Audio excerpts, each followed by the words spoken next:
Driving me crazy just looking at it. Combing your hair with your hand gives me feelings I don't understand. Combing your hair with your hand gives me feelings I don't understand. You do this thing when you're biting your lip. It's driving me crazy just looking at it. You know me better than I know myself. I don't wanna live in a world without you.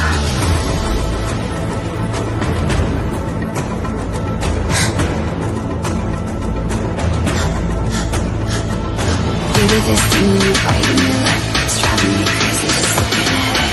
You know me better than I know myself. I don't wanna live in a world without you. World without you. Driving me crazy just looking at it. World without you. Driving me crazy just looking at it. You do this thing when you're biting your lip. Without you, driving me crazy just looking at it.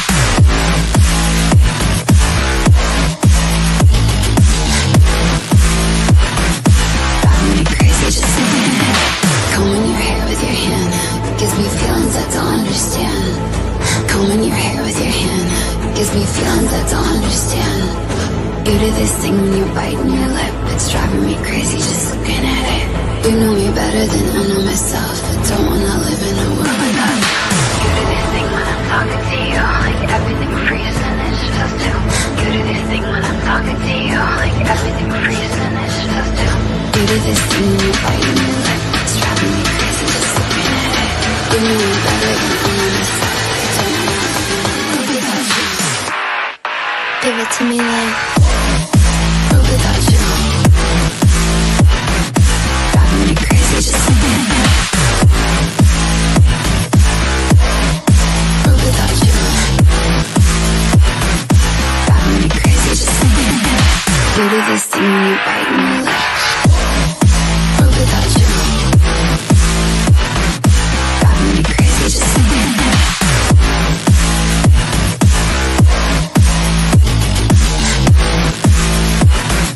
Driving me crazy just looking at it. You do this thing when you're biting your lip. It's driving me crazy just looking at it. You know me better than I know myself. I don't wanna live without you.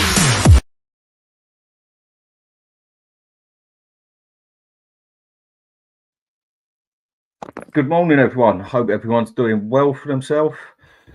I think it is just that time of year where most people are just feeling rough and ragged right now, recovering from Christmas and recovering from New Year. Me definitely being one of them. Well, today, North London Derby, 8 o'clock tonight. Well, it's a game both of us definitely need to win, isn't it? And it's a game we always want to win. Where is this one going to go? I don't think you can put history or anything into this game. It is just always one of those games you never know where it's going to go. I mean, our record away at Arsenal is awful to say the least. But I don't know why. I've got a positive attitude on me tonight for this one because I just don't think they are looking great either, even though they're third in the league. I don't know. I think the pressure is just as much on them as it is on us. And it could be a very interesting game. We got a lot of players missing, have done for a while, but I suppose time will tell with this one. Right, a couple of guests got on here at the moment. Here we go. And Brian, Stel, how are you two doing? Yeah, all good, buddy. All good. I hope everyone in the chat is well. And I've decided, Dan, after seeing you in the build-up, I'm changing your name today from Dan E to Dan A Baracus. And why is that? Your chains, 18 B.A. Baracus. I'm going to call you Dan A Baracus today instead of Dyer. Fair enough. No, one of them's a nice chain that my missus got me for my birthday. That one. She likes those sort of things. So I keep the black ones on that side and the gold ones on that side, mate. I was actually talking about the ones on your neck, but never mind. Oh, That's you got even more bling. You got even more bling today. No, one's on neck, mate. I've had them for a while. I don't think I'll get any more of them. They start getting bloody heavy. But Yeah, I'd rather spend my money on a bit of gold and a bit of clothes or something than go spend it down the bloody pub anymore. I spent enough down there over the years. But how you two doing anyway, Stel? Yeah, I'm good. Not gonna lie. If Brian didn't message me 15 minutes ago to say that he's going to be on Dan's show, big up, boys. I would have forgotten that. I would have forgotten that. You're right, Michael. Yeah. If Brian didn't message me 15 minutes ago to tell me that he's going to be on your show, I would have forgotten that I was going to be on it as well. So I said to Brian, "Oh shit, I'm going to be on Dan's show. I better sort myself out." So is it just one of them mornings for everybody where everyone's rough and ragged? Yeah, mate. The last 2 days, I think I've forgotten everything.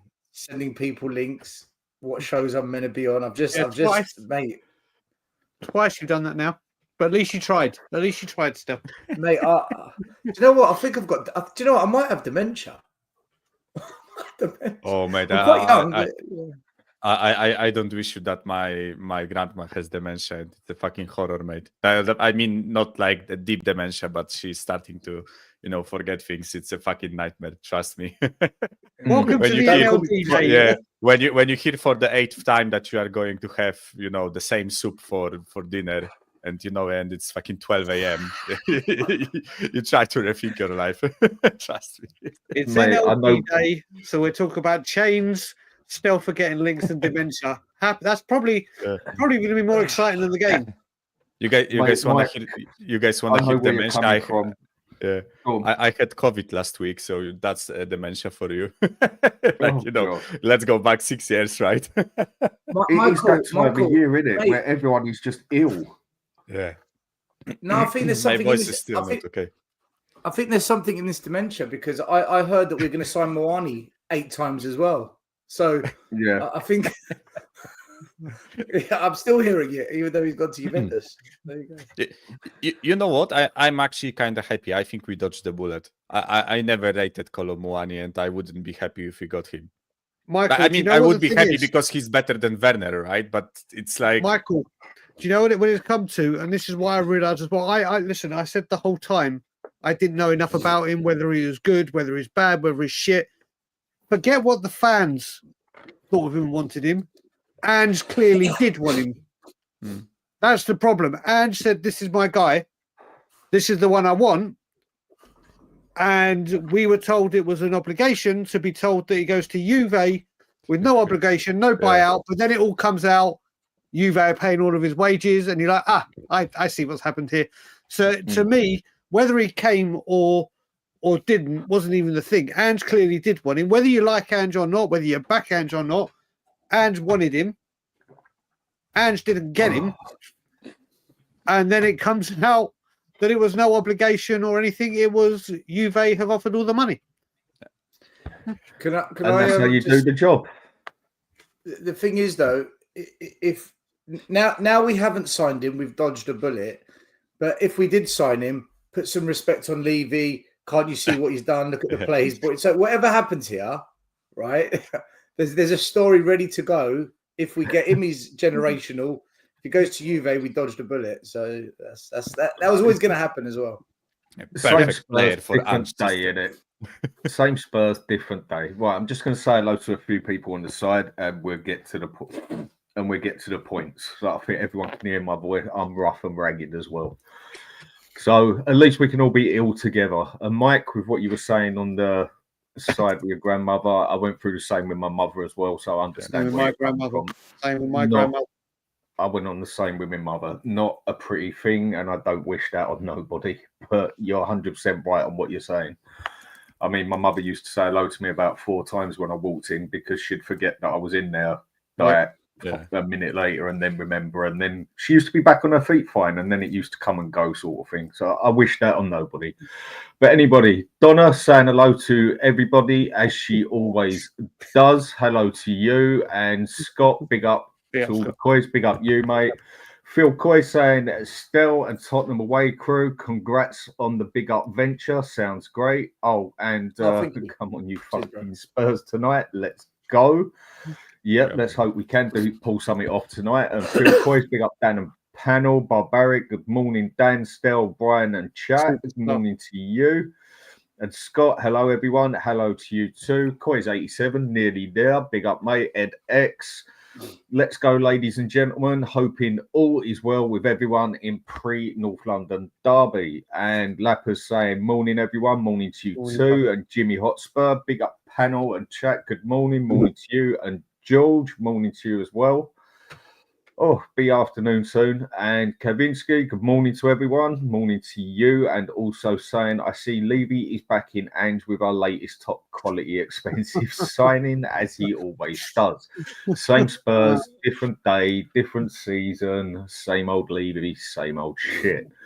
And Miss Bunny, don't forget to hit the like and subscribe. Thanks a lot, appreciated. Morning to you too. And Kavinsky always saying, why wouldn't it be compared with both clubs, squad, wages, bills, and one another?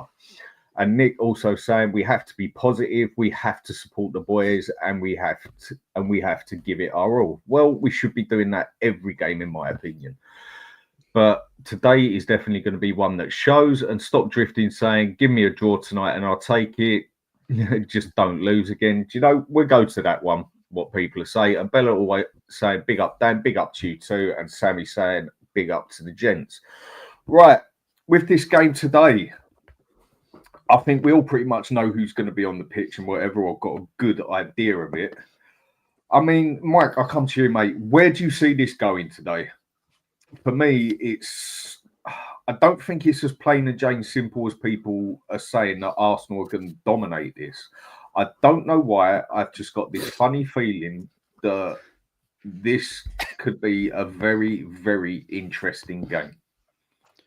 Yeah, I kind of echo that feeling. I don't know why, but I have like a funny feeling about this game because I'm going to be honest, before we played them the first time this season, right, at our ground, I knew inside we are going to lose. I don't know. I just, sometimes you have that feeling about the game and you just, feel this like impending doom behind you, right? And I just knew we are going to lose at home.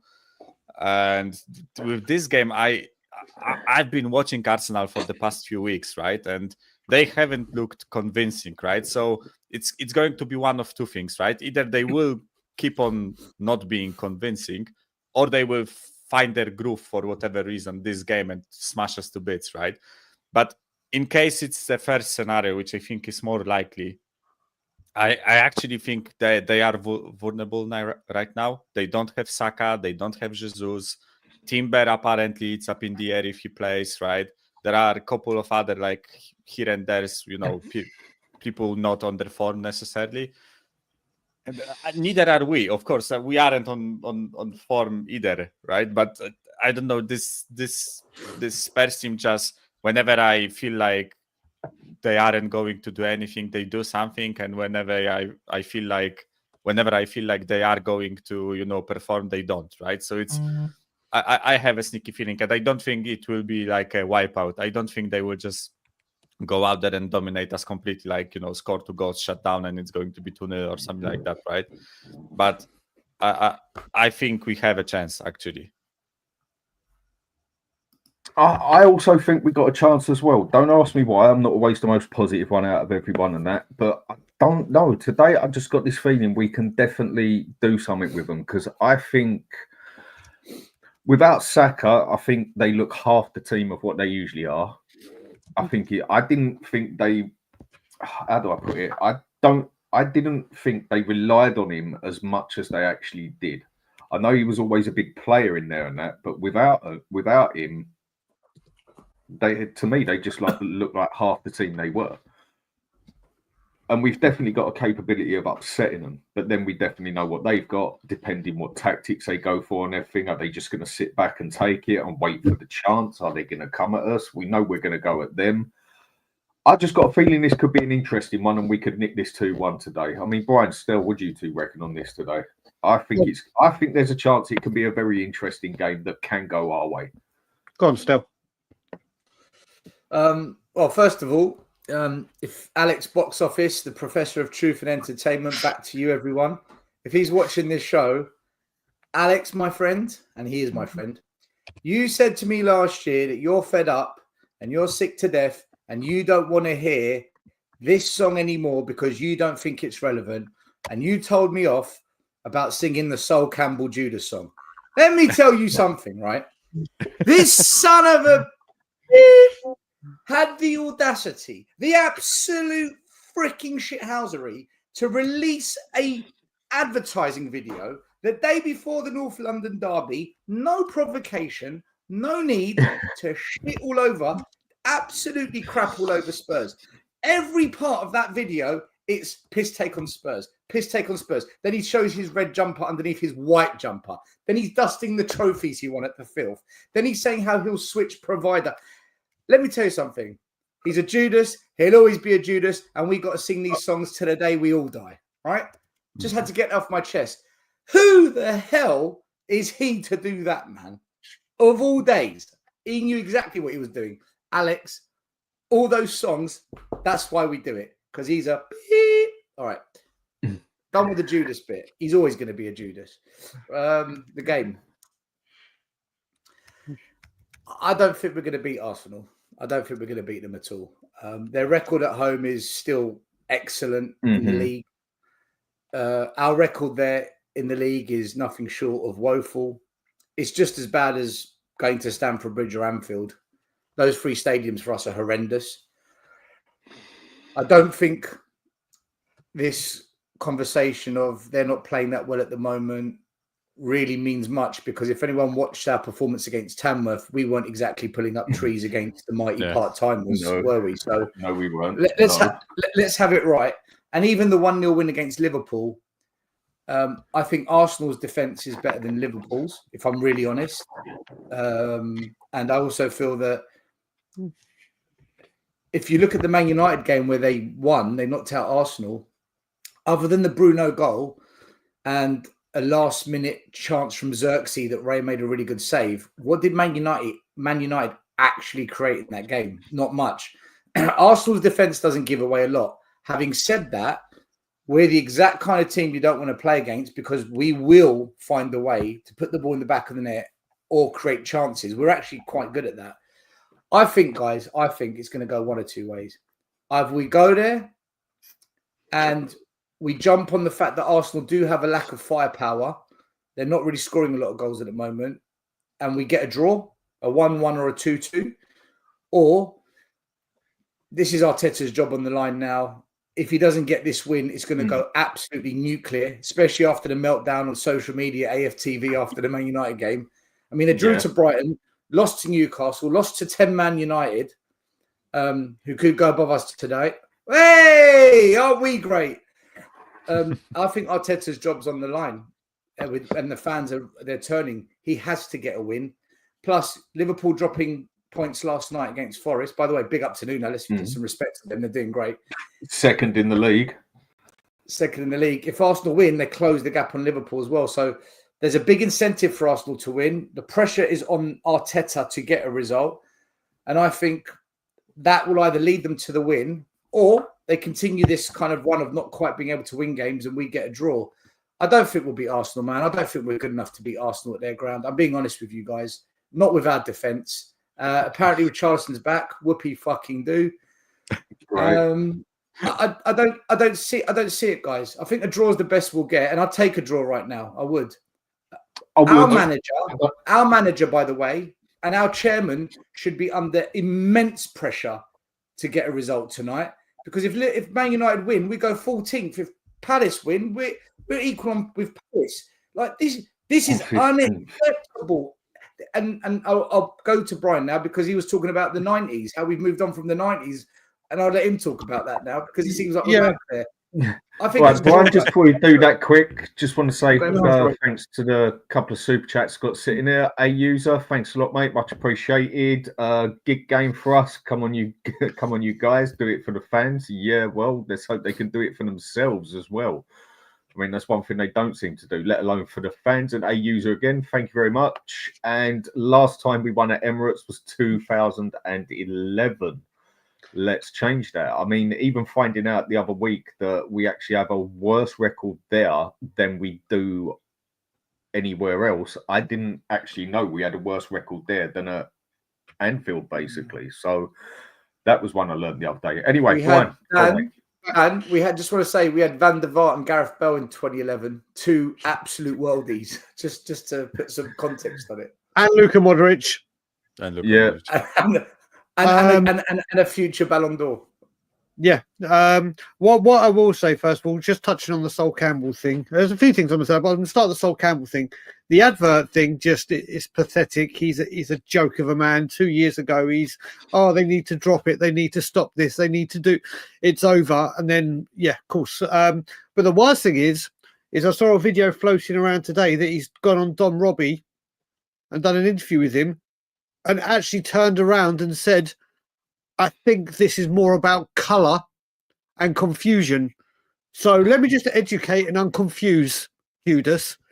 This has nothing to do with colour, race, because I can say Ledley King, Wilson Palacios, Edgar Davids, Jermaine Defoe, Chris Hughton, and name many other black players Tottenham have had that are adored and loved and absolutely admired by the whole Spurs fan base.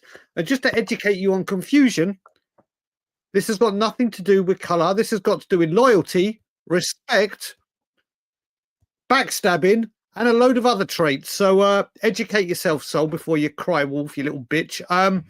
Then I will move on to the game. Now, the Spurs bias in the media is ridiculous, because this is from Sky Sports today.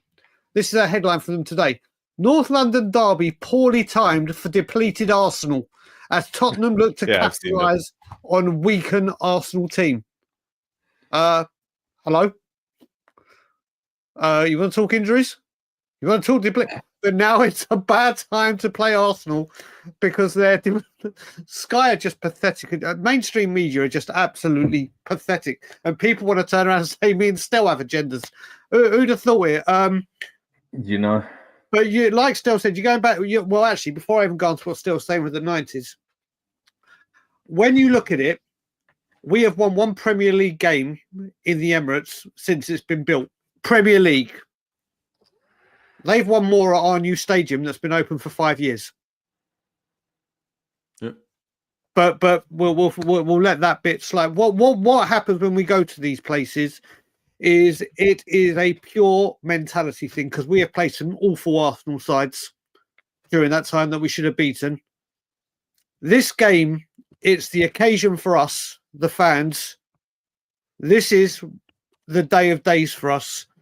The players still have to do their job on the pitch. It's just another game. Yes, there's the intense rivalry. Yes, there's the intent, but it's 90 minutes of football. And the objective is always to win a game of football, or should we say, not lose a game of football. We've had many a good. We've had teams during that Pochettino time, during other managers' times, since Redknapp, where we should have beaten them, but we play the occasion, not the game. Stel and I were at the Emirates 2-2 last season, Ange's first one, and that was during that 10 game. And Stel and I both said, you know what, just go there. If it was my first time ever at the Filth, at the new stadium, and I always said, do you know what, after the 5-2s. That capitulation under Nuno, bad performance under Conte, just go there and fucking pull yourself, run your heart out. Yeah. Give blood, sweat, and tears. Give everything you can. And when you go off that pitch, if we've lost, at least you can say, do you know what? They gave it, still shit, whatever, but at least you can see the effort, the commitment, the dedication, the passion. And last season, when me and Stel were there, they bloody well did that. We should have won that game. Last season, they were outstanding in the North London derby, and we should have won that game. If they can put in that type of performance, I think we'll be okay. And it's literally, it gets to the point where you just never know what's going to happen. You look at it, we can go to Man City and win. We can beat Liverpool, and the very next game, we struggle against Tamworth. It was kind of like last season, Conte, when we beat Man City. Remember when we won 1, lost 1, won 1, lost 1, what? You just never know what Spurs are going to turn up. If you gave me the draw right now, I would bite your hand off for it. I really would. I just hope, I think if the Spurs players that play today can give the level of performance they did last season at the Emirates, then I think we've got every chance. But we'll see what Tottenham turns up. I think that's the issue with it always, isn't it? It's Yeah. literally thing that comes on game by game. You just don't know what team is going to turn up. But like I said, I just don't know why. I just think I've just got a positive side for tonight because, again, for me, I think they're in just as much pressure as we are, but in a total different way. Because, again, it looks like Arteta is not going to win anything. I mean, he's out of both his cups. He's not going to do the Champions League. And I very much doubt he's going to do Liverpool. The season he gets it that Man City totally fall to pieces, then Liverpool all of a sudden pull their finger out their arse and get their act together again. You got to laugh at it, really, ain't you? Anyway, Jay, how you doing, mate? I'm good, man. Sorry, I'm Stel, late, you're muted. people. It's nice to be here. Thank you for having me on the show, man. It's nice to meet That's all fine, of mate. you. that Big I up, haven't Jay. met already. Big up, buddy. Yeah, man. I'm Right, Jay. excited. I'm excited for today. You know what I'm saying? I will be there. I will be at the Emirates today. I do need to leave in like 2 hours because I want to go pick up some stuff, and I also want to rattle a few of my Arsenal mates. So yeah, That But, sounded look, so wrong. in all honesty, That sounds wrong in every manager. look, in all honesty, boys, we Didn't we think can you'd all need agree anything that to the perk you up for season- the game. the season, It's man, gone over it's his been head. awful. It's gone over his You know, head. it's been awful. I was at Tamworth away. You know, it was a gruesome, grueling away day trip, especially when you're taking a non-league side to extra time. I don't really back this manager, of course, but again, you know, everyone keeps singing his praises about how he needs his squad and how he needs his signings and whatnot. Okay, no problem. You know, no problem. Everyone's Ange, so let's just see what he does, man. I'm expecting us to come out and play gun-ho football against these lot, as usual. I'm also expecting them to score first. But I think we might be able to nick something here. I think they've got a lot of vulnerabilities in their team. And if we can target those weaknesses, I think we can nick something here, boys. Dan, can I just you said before Jay spoke, big up to Jay by the way. You said that they're under as much pressure as us. Mhm. Are they? Are we think they under are. any pressure at all? I mean, we could lose today, and our fans will be like, "Be patient. It takes time." Oh, There's no get what you're pressure saying. on Spurs to do anything in the league. It seems to me now the league is a complete write-off, and fans couldn't give a shit if we get relegated, finish 10th, somehow get back into top 6. It feels to me that there's no pressure in the league. As long as we win a cup, Ange is amazing. So we can just continue to just not win games. That's what I sense from a lot of it's fans. a fair point. It's a fair point. No, I see where you're coming from it, but there's still plenty of pressure in this, especially on Ange. Because if we go and get beaten 4-1, 3-0, whatever, and that, there's going to be even more people that turn on Ange. So the pressure is definitely there for him. We all know this league is done and dusted. Hold But on a minute. people will turn on him for this game. Well done. We were 5-1 down against Liverpool, and our fans were singing his name. Yeah, but that was Liverpool. Be 5-1 down against Arsenal and see how many sing his name then. I'd have to see. I still believe That's a there'd good be point. singers for his name, but I do think there'd be quite a few who wouldn't be singing for that one. Liverpool is Liverpool. Arsenal is a total different kettle of fish. If we go and get banged up this one 5-1, there you will definitely see some extra people turn. The pressure is definitely there for this game. Not necessarily the league, because we all know the league is done and dusted, and most of us just happy with a cup. But the pressure is on the other side as well. Big time. Arteta, how long has he been now? How much money has he had? And he still seems to be going nowhere fast. Dan, do you know what? I'm going to disagree with you on this one. I think if we were to get banged up, I don't think we will get banged up, by the way. I've predicted already it's going to be, I think we get a draw. I do. Famous last words. But I think if we get banged up, what you're going to hear is this. Frustrating, annoying. It's because of injuries. We never do well there. I'll give him until Everton and Leicester. They'll kick the can down the road and give him another couple of weeks. Daniel Levy, no conversation of the lack of transfers, no conversation that we're not bringing in reinforcements for a depleted team. That's gone dead. They won't even turn on Levy. I just look, maybe I'm on my own on this one, right? And maybe I'm just saying it for the sake of it. I honestly believe there's nothing we could do wrong in the league for fans to turn. I truly believe at this stage now, to be 13th, below fucking West Ham, the team that have been trash all year, right? To be below West Ham, mate, we're below West Ham and we're still, that's all right. It's all right. 6 points ahead of Ipswich. Calm. It's okay. This is part of the plan, you know? 6 points ahead of Ipswich. I mean, level on points with Crystal Palace. You know, the thing is, and we'll get back to it. No, but when you say that, I know. If you said this to anyone at the start of the season, that going into the North London derby would be 13th. Forget the results and who would. If you said to anyone, every single Spurs fan will go absolutely nuts at you, going, "No, not a chance, not a chance, not a chance." But now we are here. It's where I like that. Stel, I will mention, because I forgot to mention that Stel put it on his community page yesterday. I put a tweet out after West Ham winning going, "Do you remember those days when people said, oh, do you really want to go back to the 90s? The football was awful and dire. We were horrific, mid-table security, and our best hopes was a cup run. Never want to go back there. Don't you remember?" Hello? I don't need to remember. Where are we right now? Look what Levy's done for the club. Don't you remember the 90s? Yeah, we're in it. We're back in it. It's really, listen, today, like Nick said, and I totally agree, today is all about 90 minutes on the football pitch. All tools dropped. Today is supporting the lads. But what I will say, Dan, is I agree with Stel that I don't think it's going to be a Tonkin.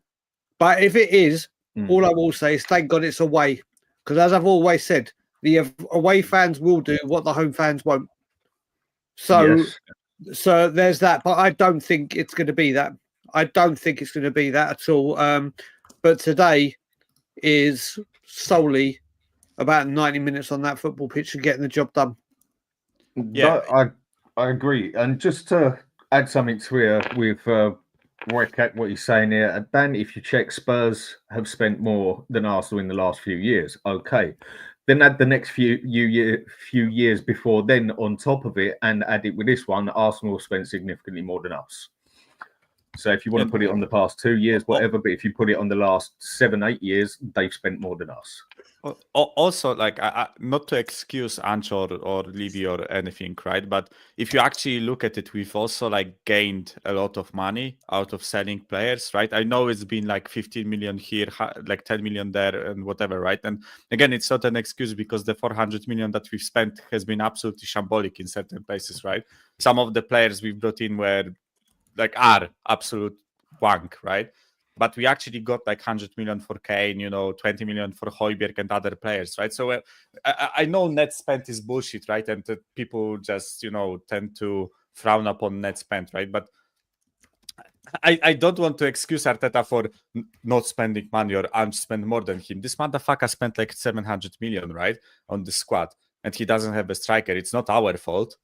Like, why are people suddenly just trying to run this narrative that Arteta is not supported by the board and Ange had everything that he wanted, right? I don't necessarily think that's the case, right?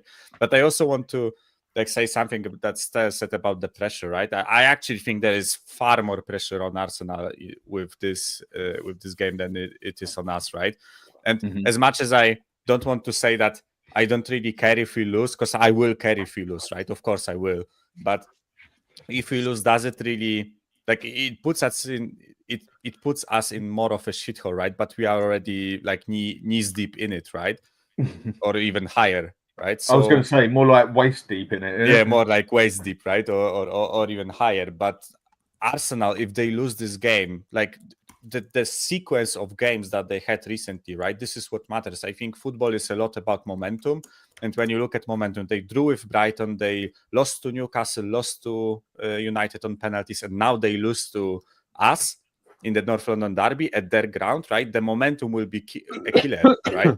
We are talking with Stefan on yesterday's show on North London is Ours, right? And he was saying that he doesn't really understand the outrage in the fan base. And I told him that I actually do understand it, right? Because I think that's a lot of like pent up frustration. Because they for the past 2 years they were so close to winning the league, and we can clearly see where the issues are in the team, right? They don't have the striker, they don't have a backup for Saka.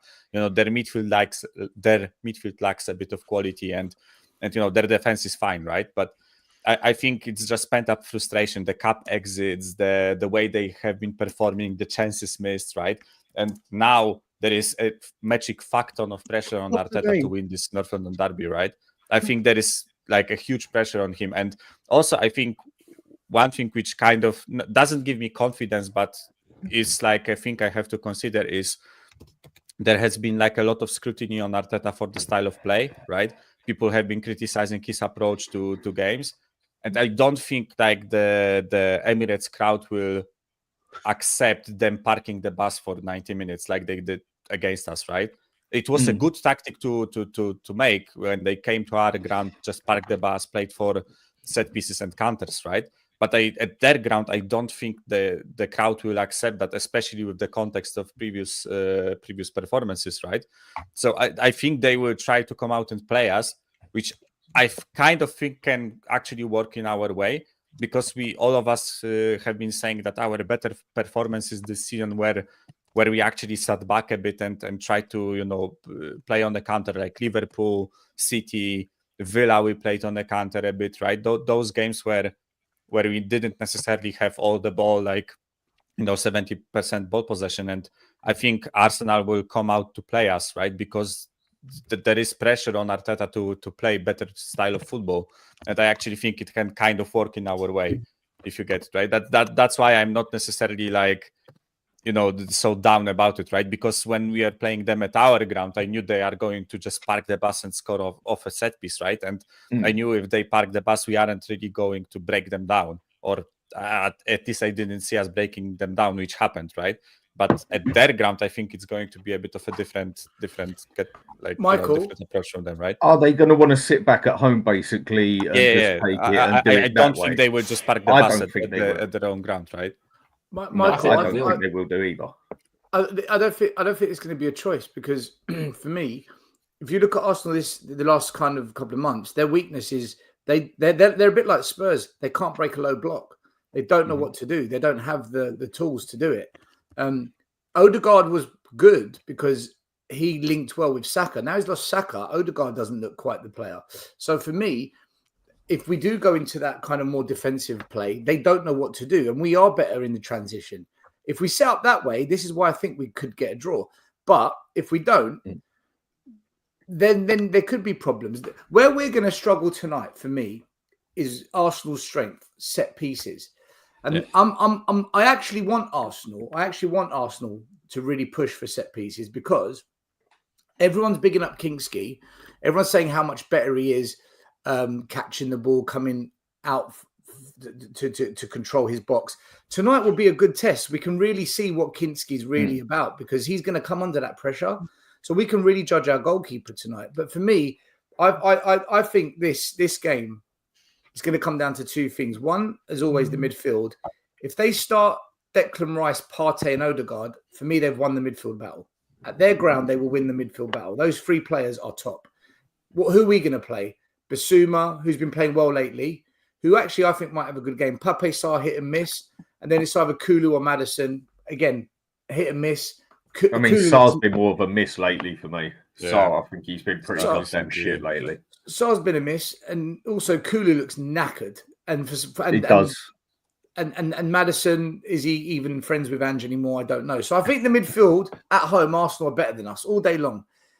But where we have the edge, we are more likely to score goals with the players we've got up front in the front three than what they do. So I don't see Arsenal putting 3-4 past us. I see them getting maximum 1 or 2, but we can score 1 or 2 as well. So it's going to be a case of, is their midfield going to be better than what our front three offers? Or Will our front three let us down and allow their midfield to actually get on top of us and dictate the outcome? I think both, because I'm not actually too worried about them getting into our defence, because Gray and Dragusin have actually formed a bit of an understanding now. They've played with each other for 7, 8, 9 games. They've actually got a bit of a partnership going on. And I think Porro and Spence will start, which for me is the best we've got right now. Yeah. I think defensively, we could be all right. I'm not saying we'll be great, but I think we'll be all right. I'm not worried about their attackers getting into them because they haven't been great. My concern is set pieces and their midfield dominating the game, not allowing us to get into those moments where we create enough chances for the players that I think can maybe get the goals for us. So I listen. Let's not do this whole.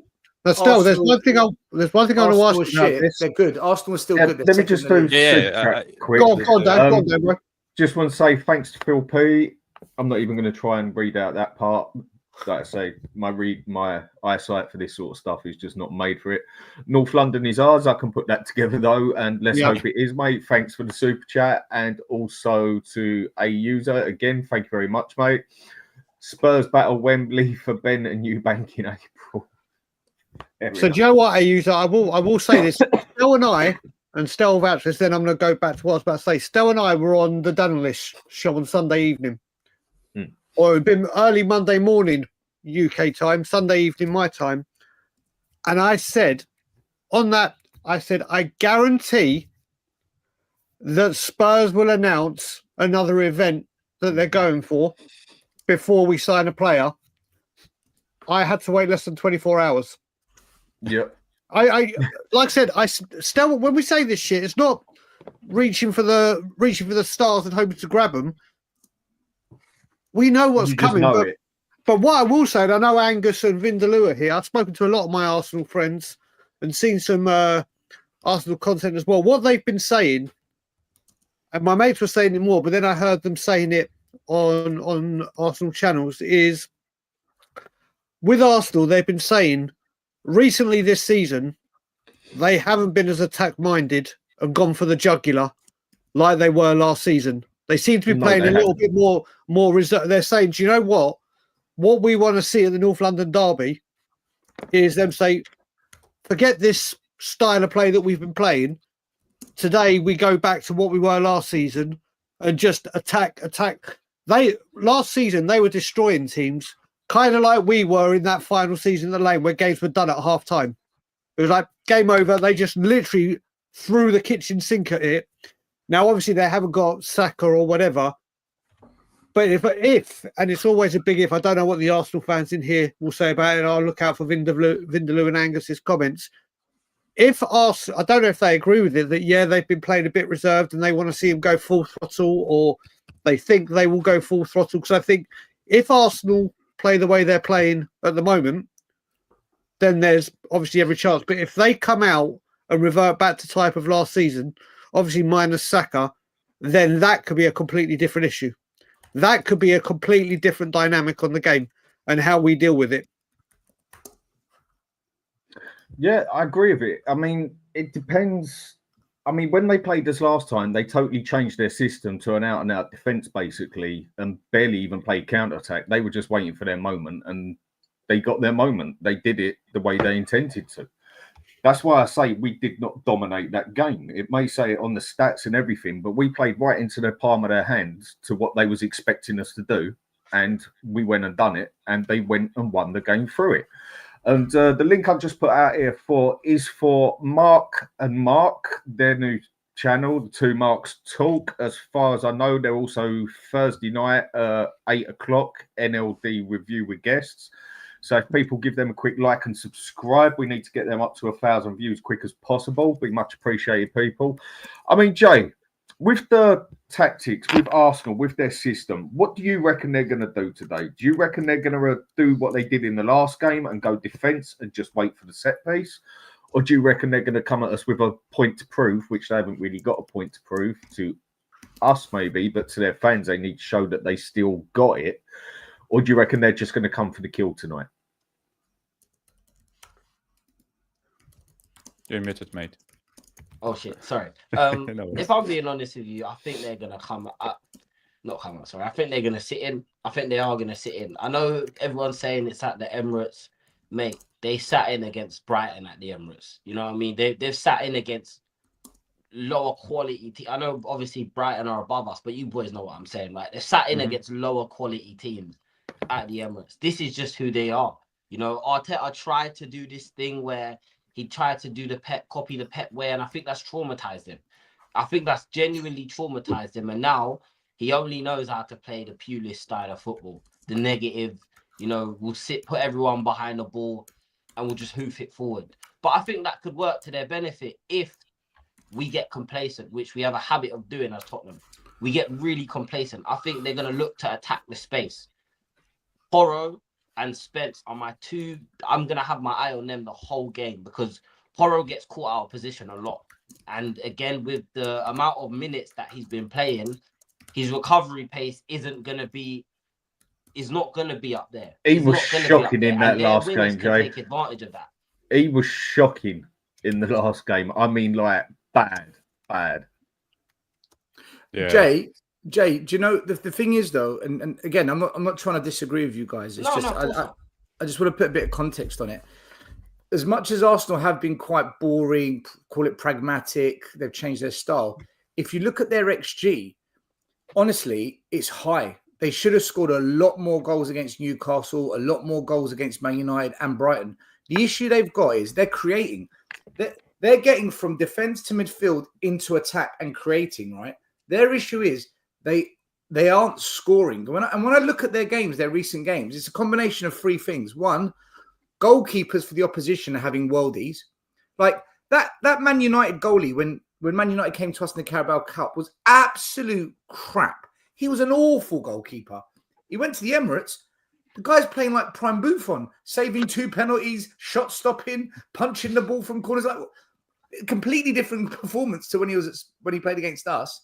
Secondly, Newcastle and Man United defended like warriors. We know Newcastle defensively are pretty good, but fuck me, Harry Maguire and De Ligt had the best games I've ever seen them play in a Man United shirt ever. They were outstanding. So was that Mazwari. So defensively, teams are putting in good performances. And finally, the likes of Havertz and Martinelli's, they're just missing easy chances. They're not putting... So when you've got a combination of a good goalie, good centre-backs, and strikers not taking their chances, this is why Arsenal have lost these games. Yeah, they're playing pragmatic, but the XG is really, really high. They're just not putting the ball away. So I'm kind of hoping that continues, because if they do take their chances and Dr. Tottenham arrives tonight, they'll probably put 3 past us. So just a bit of context. Let's not get too caught up in their style of play. Yeah, no, I agree with what you're saying. Do you know what I mean? I agree with what you're saying. I just think, right, from what I've seen so far, a lot of our goals have come from individual errors, players not being in position, you know, players failing to pick up their man, pick up their run. Yeah. So I don't believe that we'll go out, even if we do lose, I don't believe we'll go out there and get lamped. Like I don't believe we'll get absolutely wellied, just because I don't think they have the quality. Yeah, I agree. Of a high enough standard. However, what I am afraid of is that we'll get 20, 30 minutes into the game and the players will see their spaces to exploit. Porro will want to break the lines. You know, we've seen that Kinski's got a good long pass as well. You know, he might want to try and put the ball into the channels and whatnot. And if we don't have the quality at the top end of the pitch, which we haven't seen from Son, we haven't really seen from Johnson. And look, I like Solanke, but we all know he's not a long-term solution for any of our problems going forward, right? For me, it just means that this gives them opportunities to bite back. And a lot of these players are tired, man. And I'm afraid that we're going to get caught in transition and they're going to take advantage of it. Now, equally, you could say we could catch them in transition and take advantage of it. But it's just about who takes their chances in this game. Who takes their chances? Because let's be real, both of us don't have a very clinical front three. Like, it's 2 cheeks to the same arse. Do you know what I'm saying? So, yeah, I don't know, boys. But hopefully we can we can pick them apart, man. Hopefully, we can pick them apart. Jay, here's a question for you. Wait, Stel, wait. I want to ask you one question very quickly. Quickly on the front three, right? We were doing a combined 11 yesterday on North London News Hours, right? And Stefan agreed to a Spurs front three. Well, this was my question. Who's front three right now would you rather have? Spurs or Arsenal right now? But Stefan, of all people, agreed to all three Tottenham players, right? No, he's trolling us.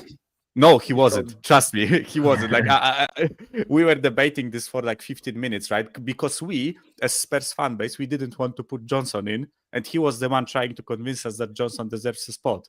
It's like no. Is it with a full fit team, or is it just no? It was based on the players right both teams have now, right? So Saka was out of the question. No, I can give you an honest answer.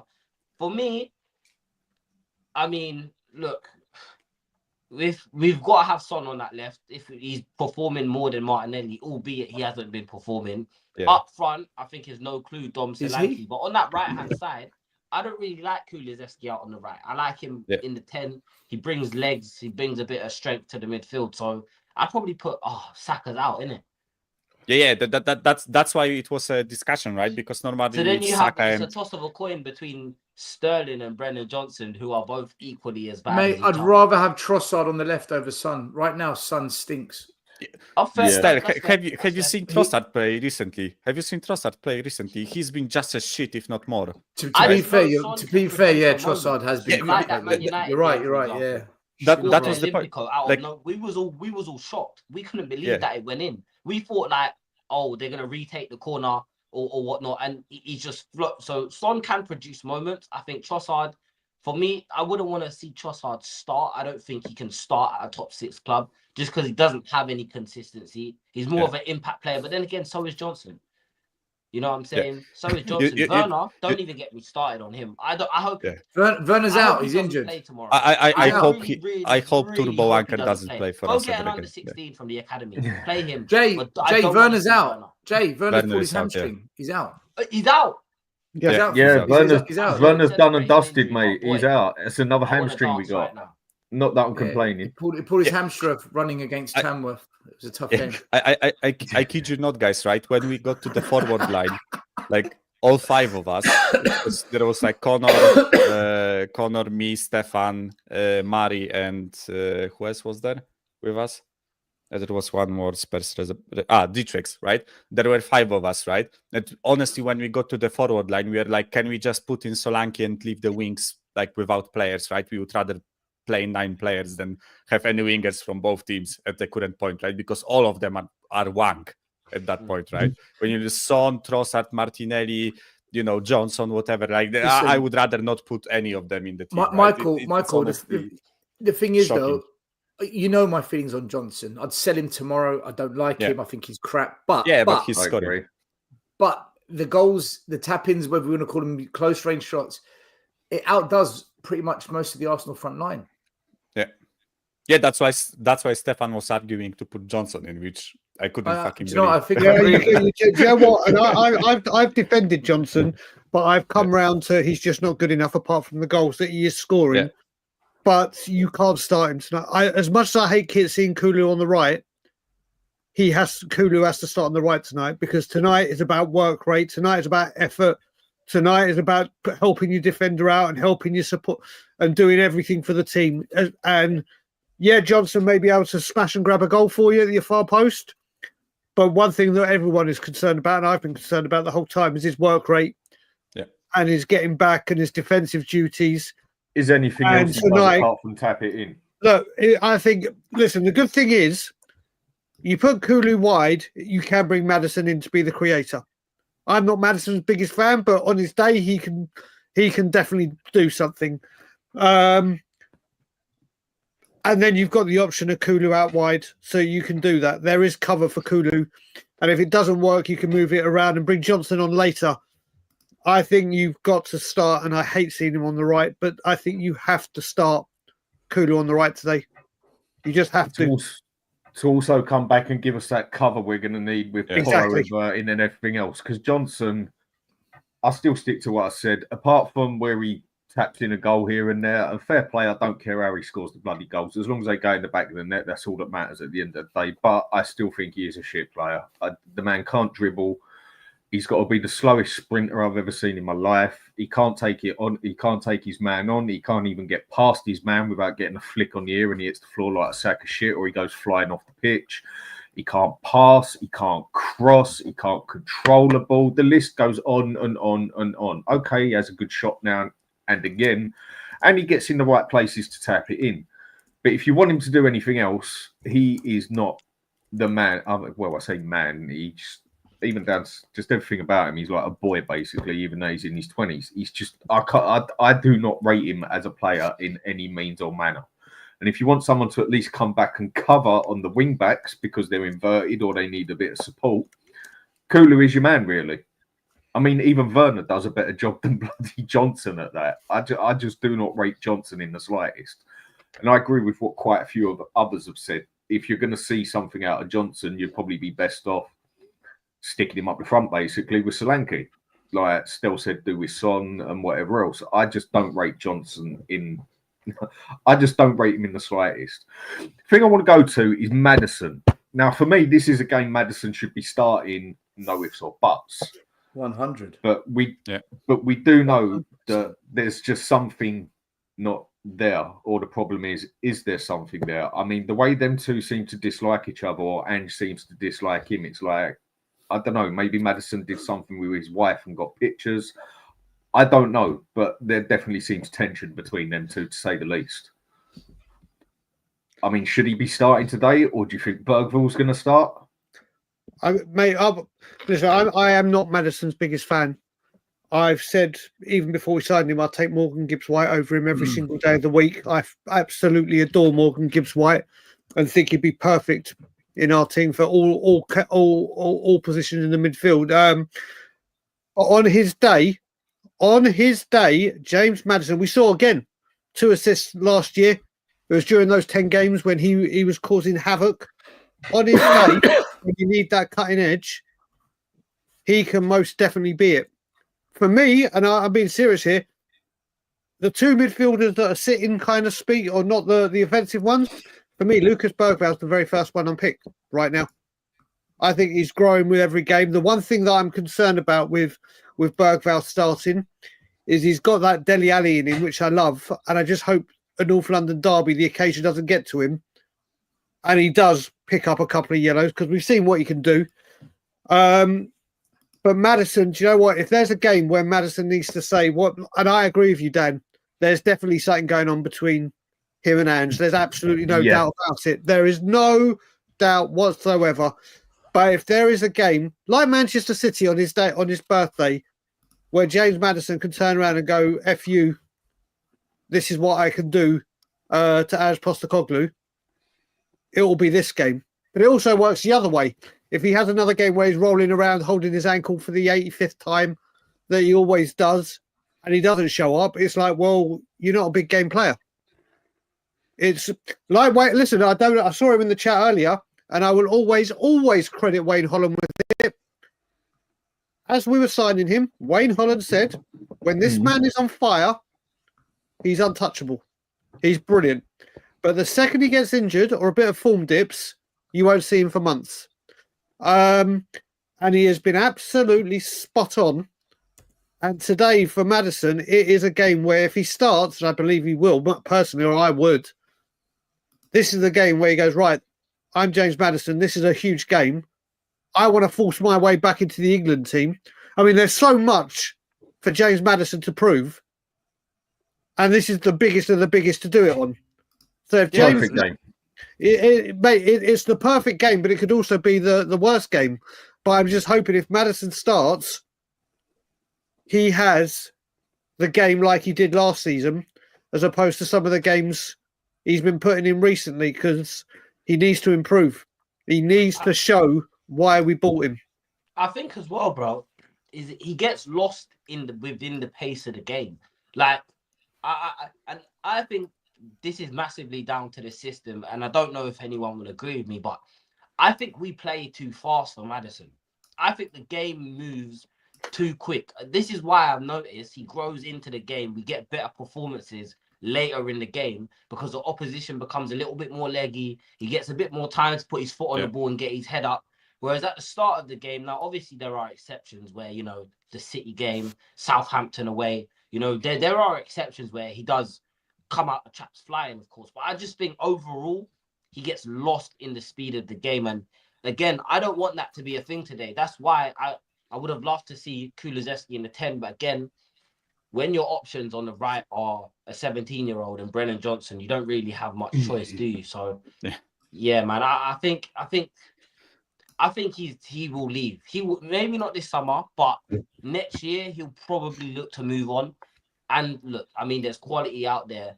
He's of a dying breed. There aren't many 10s nowadays, pure number 10s, pure attacking midfielders that want to sit in the pockets and want to drop into the half spaces and whatnot. But yeah, man, I think he will look at Ange and say, look, you're not giving me any minutes. When I do get minutes, it's pity minutes. I'm getting inconsistent starts. And I don't think I'm flourishing and playing my best football in this system. And he might look to move on. And look, I'd love to keep him, but I don't want to keep anyone who doesn't fit the system or just for keeping them sake, you know, because we've seen what that causes. Like, look, we needed a centre-back under Conte, linked with Bastoni for a summer and January, and then we ended up with Longley. Do you know what I mean? So it's a bit Long like gap. you don't want to just But Jay, you say no one who fits the system, yeah? Then you might as well get rid of about 7 or 8 of our players. No, but because about 7 or 8 of them don't match the system. The system a little bit. Yeah, but if they're not going to match the system, and I disagree with what you said about Maddison, that he can't handle the game and the pace and that. I think it's more down to the fact, personally, that we just don't, just the way we play. It just, how can a number 10, and he is more of an old school number 10 for me, a playmaker. I don't think you do see many number 10s for what they used to be as such, just an out-and-out skill playmaker sort of thing.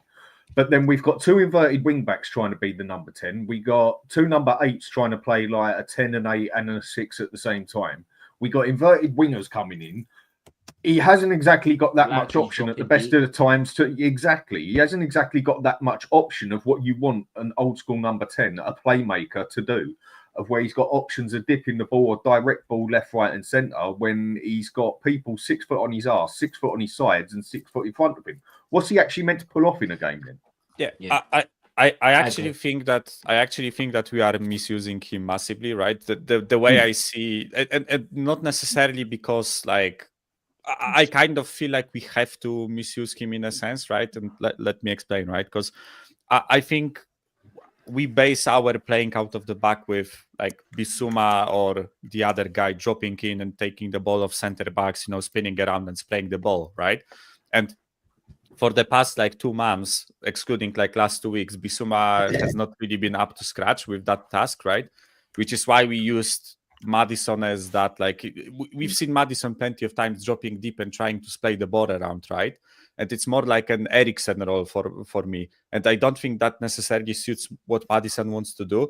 Whenever I watched Maddison in Leicester or even at the beginning of Ange's first season, right? I think of him as like a not even like a classic 10. I would even dare to say he's like a shadow striker. Like, you know, on FIFA, when you can put like your center attacking mid on shadow striker, which basically means he goes into the box and just tries to score the goals and is like, you know, is playing in like small spaces, you know, passing, dribbling, carrying the ball, all that stuff, right? I think this is what Maddison is good at. Not necessarily dropping back, spraying long balls around or just driving through the midfield, right? I think he's way better when you actually put him in front of the penalty box, because like look at some of his finishes this season, right? The way he chipped I think Ederson, right? Or Ortega. I don't remember which City keeper played against us, right? Ederson. But yeah, I think it was Ederson, right? The finish against Southampton where he just somehow scored it from like pretty much the end line, right? He scored it, like wrapped it into the top corner, right? The 5th goal that we scored against Southampton. So I think he is a quality like final third player, and we are trying to use him as that like middle third player, right? Where he is involved a lot in that like midfield battle where I don't think he has the like physicality to be a midfield, like a fighting midfielder, right? Because when you put him against like Joe Linton and Bruno Guimaraes or like Rice will eat him up. Let's be honest about it, right? Rice is like 20 centimeters higher than him, probably like 20 kilos more than him, right? He will just barge him off the ball. But I think when you put Maddison in like that, a lot of players do. Yeah, but when you put Maddison around Solanke and allow him to do that like intricate play, right? But then the issue that you pointed out, Dan, comes into it, right? Poro is in that space and Udogi is in that space, or Spence, right? Or Papesari even walks up, right? Then we have two inverted wingers. And I think it's just too crowded. We cannot use him in that role because there is already too many players in that space, right? So I personally think, right, if we had overlapping wing backs or like wingers and underlapping fullbacks, right, just put more men out wide, I think then you would create space for Maddison to operate, right? But right now I just don't think we can use him to his strengths, and that's why I think he's been getting dropped, right? Because like he's not necessarily the best 8, and we are looking at his performances as that like number 8 playmaker midfielder, and it's not looking great because that's not what his strengths are, right? And that's why he's getting dropped. He's not because his performances aren't great, right? But it's like, yeah, go on, Brian. Sorry. No, I was just about to say some of the comments. Our fans aren't real. Our fan base aren't real. Oh, I honestly, some of the someone that wants to say I go mad at Maddison, but I defend Johnson. Yes, I've defended Johnson because he's a 23-year-old kid who's been playing out of position, who is currently our top goal scorer. But I've just literally said I can't defend him anymore. Yeah. then it's but Maddison's got Maddison's meant to be this creator since Eriksen that was meant to change games like Christian Eriksen and do things. It's not real. We're not real. We're not real. I mean, literally, we have fans as well going, "Don't worry. The league table is false. Look at our goal difference." Goal difference has now become an actual stat. For me, goal difference only matters if you're challenging for Europe or the title, if you're struggling relegation. Yeah. But all of a sudden, goal difference is like, whoa, look at our goal difference. Our fans it's irrelevant aren't real. at the moment, isn't it? We're not real. Our goal difference is irrelevant right now. Mate, it's not about goals anymore. Maddison's like it or not, Brennan Johnson is our top goal scorer. And we find the way. Yes, he's been shit. Without his goals, take them away, we're in even worse position. Our fans are honestly, we are not real. We are not real. 60. But Jesus Brian, Christ. this is the thing, right? Well, we're not real. We're not real. I say this all the time, right? We're North Korea. Real. If we were a country, Tottenham Hotspur would be North Korea. Daniel Levy's Kim Jong-un, right? The dictator. And he has everyone in this Tottenham fan base believing that we live in this perfect utopia, you know, where you can never call out players for being crap. No, he's not. If you defend a player for 1 point at one point in the season, that means that you 100% back this player. Listen, if Johnson's performing well, Brian has a right to defend the player based on the performance. We're not real. However, we aren't going to sit here and use the fact that he's our top goal scorer as a reason to sit here and pray and sing him songs, dance about him, rave about him, do what Arsenal fans do and make songs about him in the shower. Is that what you think? Is that what you're expecting from us? Because it's not going to happen over here, mate. We're just keeping it real. Johnson is not good enough to play in a top 6 Premier League side. Yeah. Yes, he's young. Yes, he's being used out of position. However, he's been here for long enough for us. He's 23. He's 23. That is not a little fucking boy, in my opinion. Mate, this is one that gets on my nerves a bit. Yeah. He's a parent. He's got a son. This is one that gets on my nerves a bit. Oh, he's 22. He's 23. He's only a boy. Well, 23, only a boy.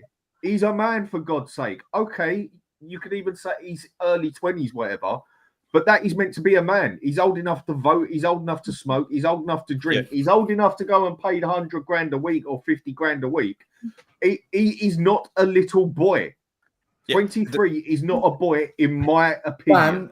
If it was Mikey Moore, I would have all the energy, right? I would have all the time and energy because he's 16. This is actually a kid and a boy, right? That's getting to know like professional football, right? Johnson has had like 4 or 5 seasons of professional men football, right? It's not he's not a novice. It's like it's ridiculous. Sorry, Stel, go on, because I had to get that in, right? Mikey Moore is a kid. Johnson is not a fucking kid. Neither is Udogi, neither is Pape Sarr, right? Pape Sarr is 22, right? He's not a kid. Not a kid. He's had plenty of like men football, right? I get it. They drive their own cars into training. There is space to improve, of course, right? Because they still have a lot of their career in front of them. There is space to improve, but let's not treat them like fucking kids, right? He's not a kid. He's an adult already, right? If he can handle the criticism, he can handle the, us pointing out the mistakes. Come on, it's again, if it was Mikey Moore, I wouldn't be rinsing him for a bad performance, right? Because like he's 16, it's if he played today, it would be like his second game for the club in the league, right? Ever. So I'm not going to rinse the kid for performing badly, right? But Johnson, like, come on, he's been playing every single game pretty much, right? I'm sorry to cut you, bro, right? But one thing I wanted to add before I let you go, right, is everyone's going to sit there and say, oh, but he deactivated his Instagram. Good. He should not have reactivated it.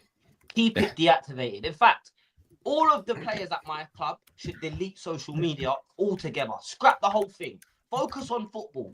I don't care if you delete your Instagram. I don't feel sorry for you. You get paid millions of pounds a year to do what some of us could only dream of having the chance to do, right? You get to do knee slides down in front of the South Stand, and you think you have the right to sit there and tell us that we can't call out your crap when we're the ones paying hundreds of pounds, thousands of pounds a year to come and watch this.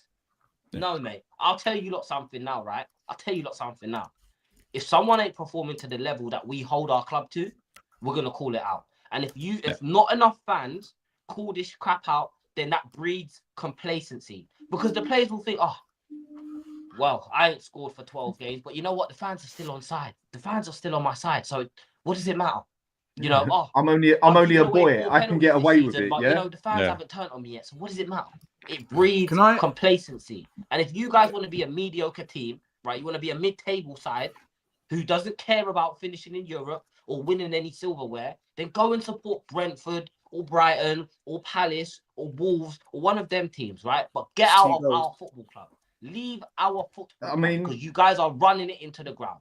That's all I'll say. Sorry, a little rant. Just with what Donna says here, Mr. Dan. Oh, well said, Jay. Well said. I agree with you. Leave. You're not. Get out, Tottenham. I don't want fans like this at the club anymore. Mr. Dan, can you say that for boys and men, but never say to a 35-year-old girl that she is a woman?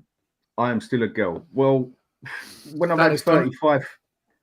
When I've had 35, 40-year-olds try it on down the pub and I tell them they've hit a brick wall, they don't usually like it. But it's a different story, I suppose, that one we can go into. Brick walls do damage. And going on that one, I agree with everything you just said there, Jay, mate. If you're old enough to play the game and you're old enough to get the contract, you're old enough to do it. Now, I agree with what Mike said as well. If 16, 17, 18... even 19, I can show a bit of sympathy. But once you start getting 20, 21, 22, 23, all this he's only a boy, bollocks. I'm sure he knows how to use a toaster by now, yeah? Mind you, these days, I don't put nothing past anyone. But seriously, all that crap, I'm sorry, I don't dig it. He's only a boy. He's 23, for God's sake. But with that one, the one I want to go on to here, yeah? Dan, can I say something? Yeah. Go on, Stel, go for it, mate. Go for it. Go on. So, big up Wayne Holland. So, I actually think either we've got a fan base that's just thick, and I genuinely mean this. Like you're not an intelligent, smart human being, or You are so desperate to show everyone that you're Tottenham till I die, and everything I say is true Tottenham, and I will make any reason, I will give any reason to tell you why this is great, this is brilliant. Like, for me, it doesn't matter what your age is. Either you've got it or you don't. Some people take a little bit longer to show it, but either you've got it or you don't. How old was Dele Alli when he came to Spurs? 19. Right. 19. 19, Right. I think. That 19-year-old boy came to Spurs, won Young Player of the Year in the Premier League, got called up to England, and was labelled as one of the best English talents in the game for 2 or 3 years. 19. Now, are we going to wait for him to be 25? Are we going to wait for him to be labelled a man? No, he had it. Harry Kane, was he 21, 22? He began cooking. Right? This has to stop. Either you got it or not. Now, with Brennan Johnson, he's 23. He's had Premier League experience. He's had championship experience. He's had international duty experience. And he's playing at a so-called Big Six club. I judge him by what I see and what he's doing. As a football player, I think he's so average. It's unbelievable he's been given a jersey to wear at Spurs. Same as Richarlison, same as Werner, and many others that, for me, have no right being at this club. But we defend it and we protect it. Now, if we're going to use this argument, but look at his goals, Yeah, he has. He's scored goals. And we say, and Brian's right, without his goals, we're probably in a relegation fight. We're probably in a full-blown relegation fight. But that doesn't mean he's a good player. That doesn't mean he's justified staying at Spurs. Context. Kai Havertz has scored just as many Premier League goals this season as Johnson. They're both tied on 7. So should we all champion Levy to bring Kai Havertz to Spurs? Is that what we're saying? Because Arsenal fans, what they say about Havertz is what some of us say about Johnson. Yeah, he pops up with some goals, but he's shit. The guy's shit. Stel, let me just say one thing on top of that, and I'll let you go. The one thing I will say about this is how many times since you and I've said this to you privately on the street, everything, we keep buying lumps of coal hoping they turn into diamonds. And Dele Alli was obviously a diamond. But also with diamonds, you need diamonds around them. Look at that team Dele had when he came in. Yeah. Look at the players around him, the Wanyamas, the Dembeles, the Vertongans, the Alvarez, and then now look at, not saying that Johnson's going to turn into a diamond. Now what's he got? Now what of these young stars, and like Dan said, you can't really say he's young now. Who of these stars and these lumps of coals that we're chucking in, where is the diamonds to help them? Where is it doesn't matter. We're not real. Our fans are. We're not real. Brian, you make a great point, but let's throw another player into the equation. Same age as Johnson, Jed Spence comes to the club, looks decent at Forest, comes to Spurs, sits in the reserves, goes on loan, sits on the bench, isn't put into the Europa Cup squad, no matter what manager. Because of injuries, because we're on our knees, just like Archie Graham Bergvall, we forced them in because there's no choice. He looks like the best wing-back we've got at the club this season.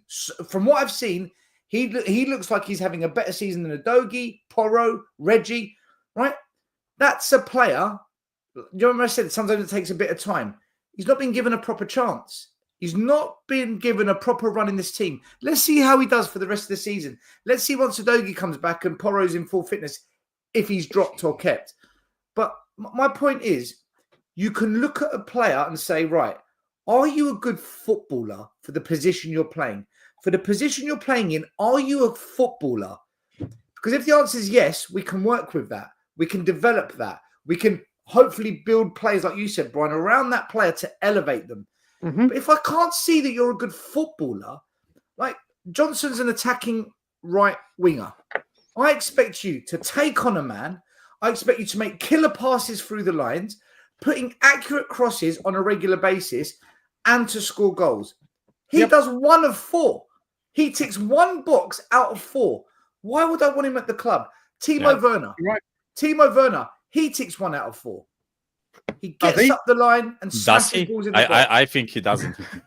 Well, no. You know what? Listen, I'm not. You know me. I want Werner. Yeah. Listen, I lost I my know. shit. I just wide the Still loves Werner. Still Well, loves.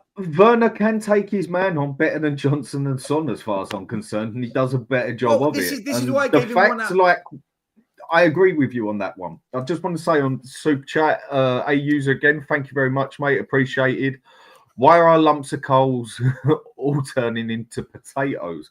I don't even think they were cold when we got them, mate. I think they was already mushy potatoes. But go on, Dan, Stel, can with I what you're finish my saying. point Carry on on, this? mate. Yep, Yeah, that's what I said. Carry on, mate. Sorry, bro. I jumped in before you finished. But my point I'm trying to make here is Mikey Moore is fucking 17, right? The times he has played, he has shown us glimpses of the talent that can be nurtured into an adult player. We saw in Europe, he came on 15 minutes. He dribbled more, past more players than anyone's done in the last 2 years at this club. Against Tamworth, we were shit. The best dribbling moment was him. He went past 2 players, put in a cross, and Werner, header, keeper saved it. Mikey Moore has shown there is undoubtedly potential that we can fucking work with. More potential than Johnson, Solomon's, Veliz, Werner's, anyone, even Son at the moment, what I'm seeing. And Let's he's see not if even the about manager it. can develop him or another manager comes in, develops him. And then in 2-3 years' time, let's have the chat about Mikey Moore. But comparing Moore and Johnson, we as a fan base are fucking lunatics. I don't get it. And this is why we're 13th in the league. Because this With a is the good kind goal of difference, shit mate. conversation. Dan, this is the stupid conversation we have at our fan base. This shouldn't be a conversation for me. But anyway.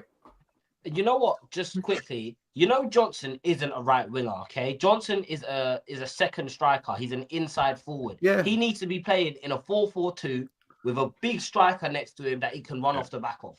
That's what he needs because he's not good with his back to goal. He's not good with the ball at his feet. He can't dribble past the man, and his decision. But I thought we signed players for the so system. he needs to be in a team where his mind is made up for him. That's why he's scoring all of these back post tap-ins because his mind's made up for him. He doesn't have to make the decision. And a perfect example was, I think, was it the Liverpool game? Or I can't remember what game. It might have been a Newcastle game where he was at the back post and all he has to do is roll it under the keeper. But he spanked it across the goal. No decision making. Guys, we're not seriously sitting here comparing Mikey Moore to Brennan Johnson. Do you know, I'm not going to sit here and gas Mikey Moore to the moon because he's a young player. He still needs to grow. He still needs to get minutes under his belt. But how can I see more from a 16-year-old in 15 minutes of football than I've seen from this 23-year-old that's been at our club for nearly 3 seasons? Jay, don't you agree? Mikey Moore, he looks like a footballer. He looks like someone that's got technique, decision-making, skill. He looks like someone that can read a game and does what he sees quickly. I watch Mikey Moore. He's not going to be perfect for another couple of years, far from it. But when I watch him play, I think there's a footballer there. There's a proper football player there. I look at Johnson. He looks lost. He's always like this. It's like, do you know where you are? Does he even know where he is?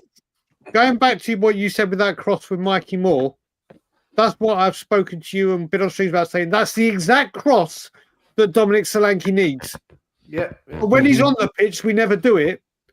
And when he's off the pitch, we start putting crosses in like that. If Dominic Solanke was on the end of that cross, that's 1-0. Game over in any game.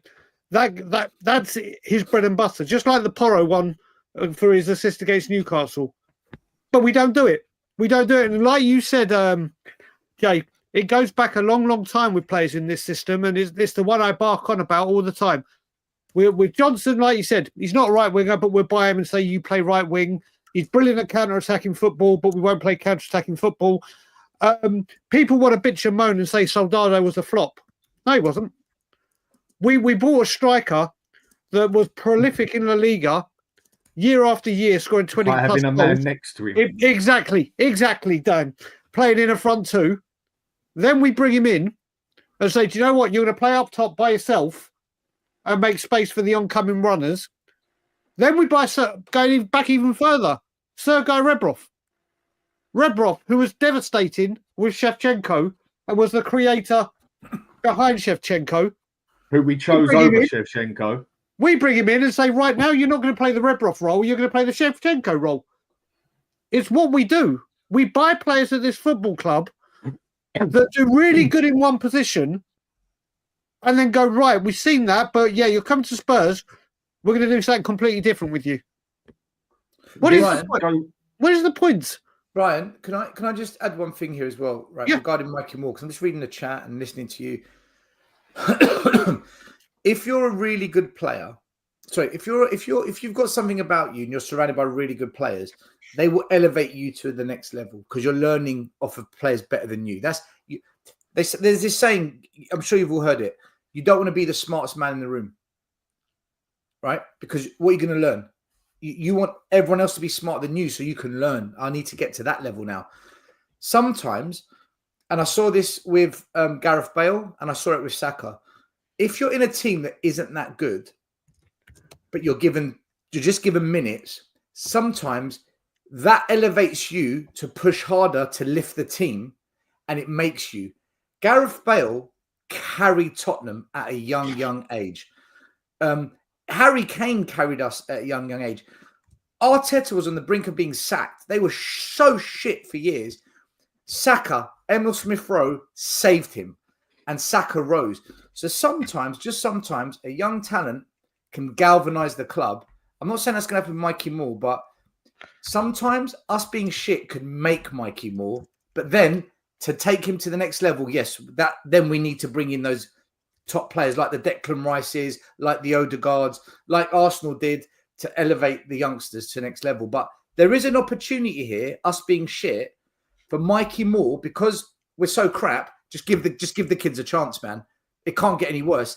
And the kid takes the moment. Because the only reason Harry Kane burst onto the scene is because Soldado couldn't score and Adebayor was a mercenary. Right, just play Kane because we've got nothing else. So maybe us being shit makes Mikey Moore. That has happened as well in the past. I agree. I agree. I agree what you're saying. I mean, and definitely with what you said there, Brian, with Soldado, he was the man that stayed in the box, sort of half target man, half man you go for the header, wasn't he? Tap it to the side, he'd be there to either tap it in or head it in. It was like Crouch Defoe, and he played the Defoe role. That's right. Exactly what it was. That. And then we went and got Rebrov when we had the choice of getting Shevchenko cheaper. Yeah, that's Spurs all over it. Alex, hello. How are we doing, mate? Yo, boys, what's going on? Yeah, what's up, Alex? Alex, apologize right now. Apologize immediately. What for? Apologize for telling me last year that we should stop singing the Sol Campbell songs and there's no place for it anymore. I want an apology. Listen, I'll say my things on Sol Campbell in a bit. I want an apology, man. I'll say my stuff already because, like I say, you say his name, he will appear. You say his name, he will disappear. That's what Mr. Box Office does every single time. You don't know how long you're going to get him for, so just appreciate him and that's it. But the point is, I just need to get to the point about the Arsenal game. I don't really care because the main event's still speaking. Alex, don't divert, mate. The point I'm making is that the Arsenal game's an interesting one because, like I said before, I don't even really care about if it's a derby right now. We need points. We need points, right? I'm not even joking anymore right now. If we lose this game, it's looking very precarious at the moment, and I'm very worried about our side because we're turning into a cup side at the moment, right? Because this PE. Hello, 90s, my old friend. It's a PE teacher of a manager, which I can't stand. That it's going to stay to the end of the season. Which I told you in June 2023, this guy was absolutely awful. Now everyone's agreeing with Mr. Box Office. So who's talking the truth already? Yeah, I mean, people are getting rattled because they're getting so. This fan base is so sensitive. Honestly, it's so embarrassing. This fan base is so sensitive. He's gone in February. So sensitive whatsoever. You know what I mean? But the one person I want to talk about is this guy that everyone's ramping and raving about because he had a great performance. Supposedly had a great performance against Newcastle and Liverpool. Bergvall. And now I'm hearing because the Spanish fans twerk after one player after they have one good performance. You know what I mean? I just need to remind people. Richarlison had a purple patch. What happened to him? You know what I mean? I still want him out of the club. That Bergvall should play today. Now, if you want Bergvall to play today, right? Just wait for a red card because this guy's got a red card waiting for him all day long, every single day. I'm sorry. He's so rash. He's the most rashest player I've ever seen in my whole life. And it goes back to what I said about my midfield. I need experience in my midfield to tell that guy to calm himself down, because Declan Rice, Partey, whoever's in that midfield afterwards, just sitting there thinking, you know what we're going to do? We're going to wind him up. We're going to wind this guy up, right? Wind him up to the cows come home, right? And then he's going to just do a stupid challenge like he did against Liverpool. And luckily, he didn't get sent off. But he'll get sent off against Arsenal. Trust me for that. Honestly. The thing is, though, it's amazing that now I'm saying, even though I think Archie Gray shouldn't be playing, right, at centre-back, and he should be in his own position, I still think he should go on loan still, because I think everyone overhypes him. But he's more calmer and more composed than this guy, Berval. You know what I mean? It sums it all up that I'm saying Archie Gray is more composed than this guy. And people are saying this guy should be in midfield. You're mad.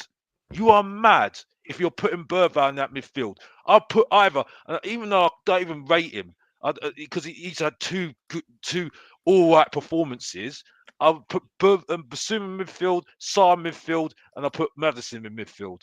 I'll put Kulu on the right. And you know what I feel about Kulu. I don't rate him still.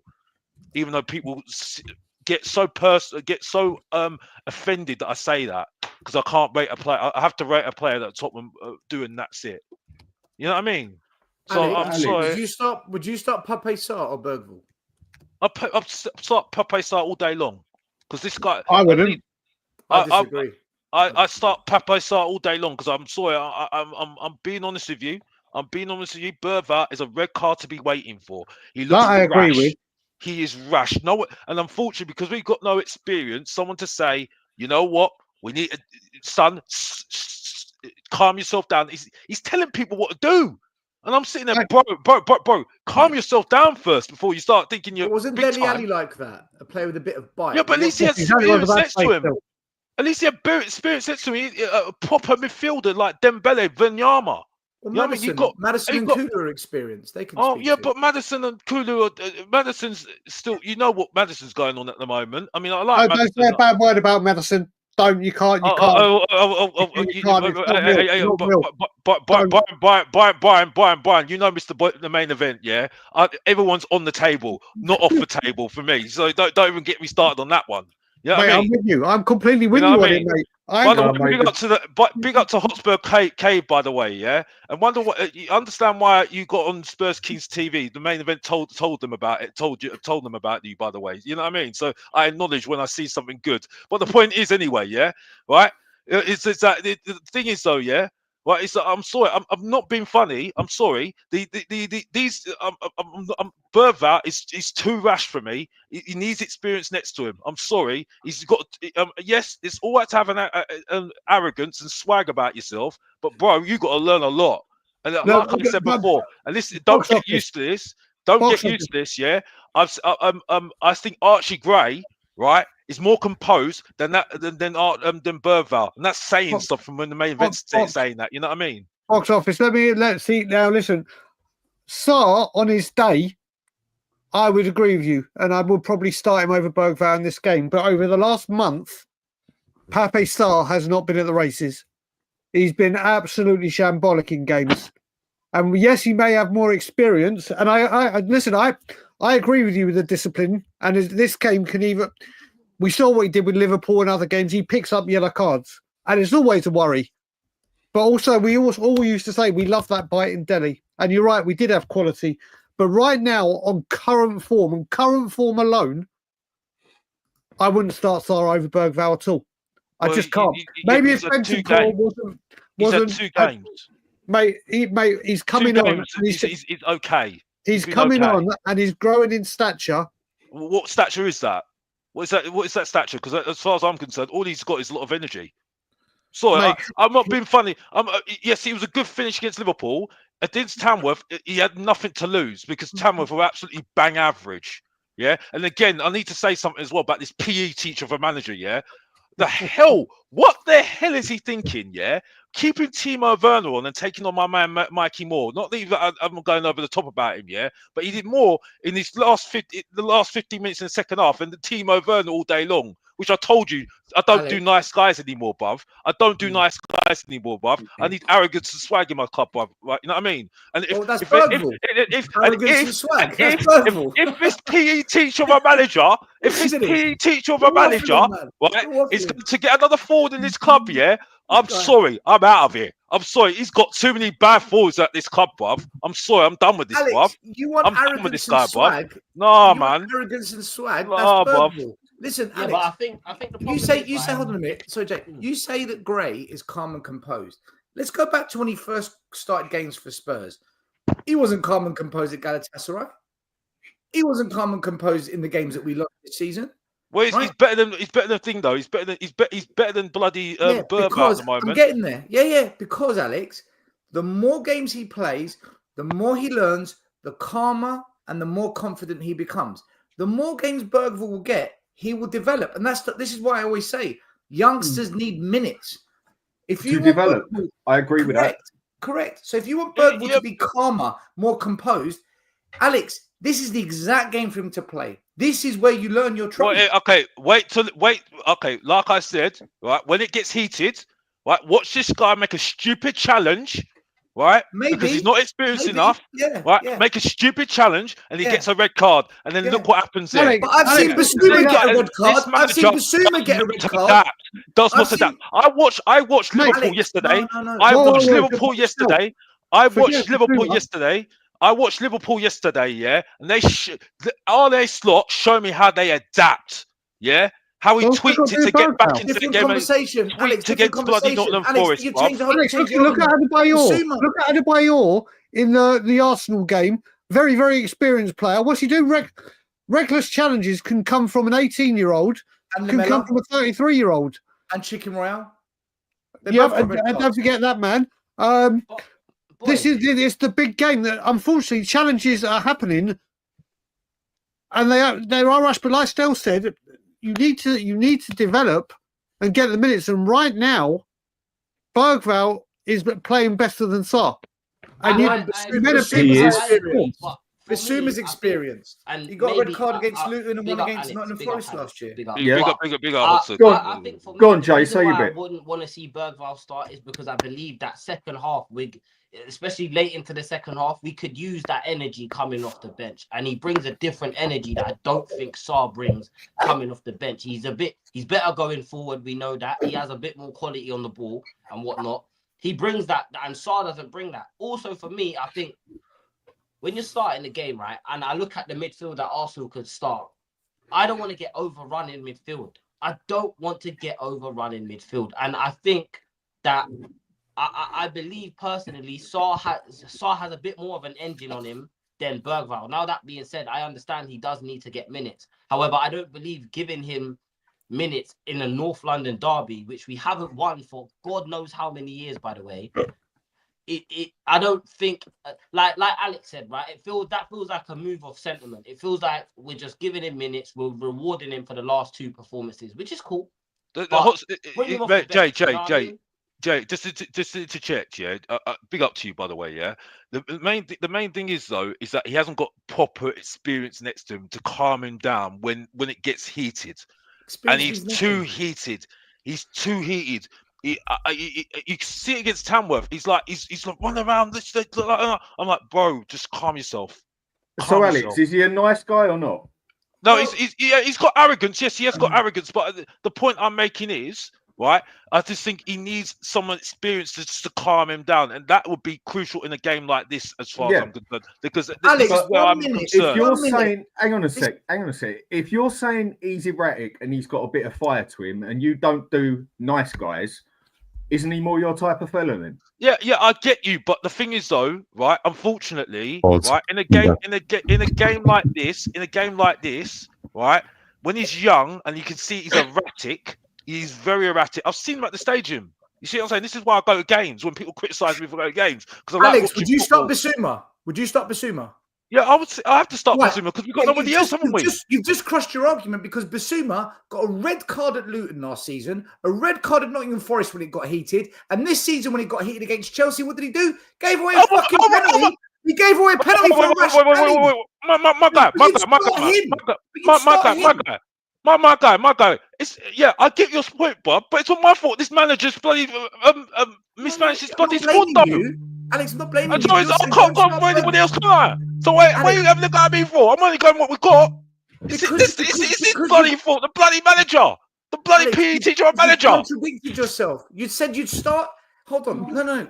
You said you won't start Bergvall because he's rash, but a player that's actually cost us being rash 3 times, Basuma, you're like, start him. Yeah, but we've got nobody else, haven't we? Because he's not playing Archie Gray, isn't he? I'll play Archie Gray there. Boxy, I don't even like the guy. Boxy, in this game as well, don't you want players that are going to be up for it? They're going to have the passion, the pride, and be absolutely pumped up for a game like this. This is where we need guys to stand up, be counted, and be able to put a foot in and rattle the Arsenal players. Mm-hmm. The exact game. But I want guys up there that are like ready to go, like boxers that are about to go in the ring and go into battle. I want players ready to go. Right, you are the fucking enemy. And like Jose said, the dark arts, whatever it takes, and Bergvall today will have that fire in his belly, will have the desire, and will be up for it. Now he's got to learn to control. I completely agree with you that he's got to learn to control it, like we had to with Delhi. But he is a guy today that will be absolutely up for it. But I agree with you. But the thing is, unfortunately, because of the profile of midfielders, right? Unfortunately, Bergvall is going into that midfield with nobody to say to him, bruv, calm yourself, right? Because you're going to go into a heated battle here, and you get heated. You lose your Maddison mind up and here. Kulu. Maddison and Kulu. I know, but unfortunately, it's not our fault that our midfield's the way we got our profile of our midfielder. No, Alex, I'm saying to you, there's 2 players that can speak to him, Maddison and Kulu. But there was no one talking to him against Liverpool, weren't they? That's what you want the captain to do, isn't it? And that's what Son should be doing. No one talking to him. Alex, you know Alex, what I mean? You're right. But maybe they didn't know he was like that in a game. Now they've seen, shit, this boy's got some fire in his belly. They've been training with him for the last half a season, bro. Training and a live match in front of 60,000 screaming lunatic fans is different. In a live match environment, Alex, I've always said this, when you're developing players, if you said to me, would you rather have training or a live match to develop players? Ideally both. I'd pick the match because that's the real game. That's the environment where you make things happen. Training is a preparation for the match. The match is where you actually got to deliver. So for me, them watching Bergvall in a big game like that, they would have learned something about their teammate. Now, if Bergvall starts tonight, Alex, and he's getting heated up, and you don't see Kulu, Son, Maddison go over to him and say, hey, calmer, then, Alex, I'll come back and say, bro, you've got a really good point here. But if he does start tonight and he gets a bit heated and they do speak to him, then you know they're beginning to learn what he's like, because none of them have played with him in a big game before until Liverpool. Yeah, but also, guys, they can speak as much as they want, right? If he does a rashness, he does a rashness, right? It's not like he's going to go into a slide tackle. Madison says stop, and suddenly fucking no. But you can see it coming, Michael. That's the point. Right. You can see it building, right?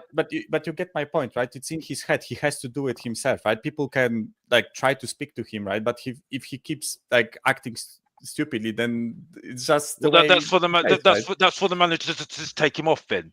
You know what I mean? By the way, Stel. Then it's on the manager. You're right, Alex. By the way, Stel. Don't get used to it. Actually, I'll take your point. Don't get used to it, though. Don't get used to it, though, because the box office don't agree with a lot of people. You know what I mean? You know what I mean? No, it doesn't. Right. I've just put a poll on the side then on who do we start, Maddison or Bergvall, because it seems to be in one that people have definitely got their opinions of it. But the one that I want to go to is this goalkeeper. Can't we start both? Now, I've heard a lot, in my opinion, of people saying that we now have ourselves a quality goalkeeper who's going to take Vaccaro's place and everything else. For me, he's looked okay. I think he can definitely deliver the ball better. Definitely got a better throw out of the ball. I think he can pass it better. He looks like he's a bit more confident at coming out at a dead ball situation and catching the ball. But I can't really say I've had to see him do much. And I think he's another one that people are starting to rate too quick, too soon, over the fact of 2 games. Yeah. What do you think on him? Can I have my say on this? And it's not only about Charles, like mate. Kinski. It's not only about Kinski, but also Spence, right? The amount of fucking revisionism I've seen from this fan base about like some of the player performances, right? The amount of like hyping up of two performances and suddenly saying the player is like a god sent, and and we are blessed with his performance and whatever, right? I've seen people saying, "Sell fucking Udogi, we have Spence now," right? Are you fucking out of your mind? I appreciate that Spence has played well. I think Spence has performed better than Porro in recent games, right? But that doesn't mean the other player is shit all of the sudden, right? Or that the other player has had no good performances, right? Porro has been in this club for 2.5 years, and he's had plenty of performances where he carried this team, right?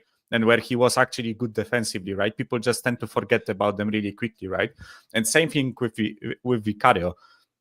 Like this narrative that's around Vicario, right? That he's the only keeper that struggles with corners, and he's the only keeper that doesn't catch every single fucking ball that gets thrown into the box, right? And his passing is apparently shit, even though he has 100% passing fucking accuracy, right? It's like, can people calm down? I appreciate that Kinski has performed well, right? And against Liverpool, kudos to you. That's a really harsh, debut to have, right? In semi-final of a cup, in front of home stadium, immense pressure on the lad, right? And he performed really well. But that doesn't mean that Vicario is shit all of a sudden and he should lose his spot to a 21-year-old, right? None of us knew who he is before he signed, right? So I urge people to just calm down a bit, right? When Vicario comes back, he will be the number one goalkeeper. I can assure you of that, right? Purely based on seniority, in my opinion, right? Like you can't just write off Vicario based on two performances against Liverpool and Tamworth of all games. It's like, I agree. People calm down with it, right? Same thing with Spence. People are saying this, Michael. Like, this is our fan base is not real.